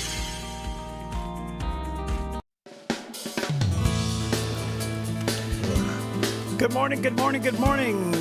Happy Wednesday. Welcome to Mornings on the Dove, where Jerry Bilden is known to just kind of let it go. Sometimes we try to get it back in. Let it fly. Yeah. Anyway, good morning to you. Happy Wednesday. Nice weather out there. Warming temperatures. In fact, we could see like the 8-something tomorrow. Yeah, it's getting close. Yeah. Getting close. So, anyway, good morning to you. A lot in the news. There always is. We'll have that for you. The weather's beautiful. Kind of crazy times, to say the least. And what do you got for today?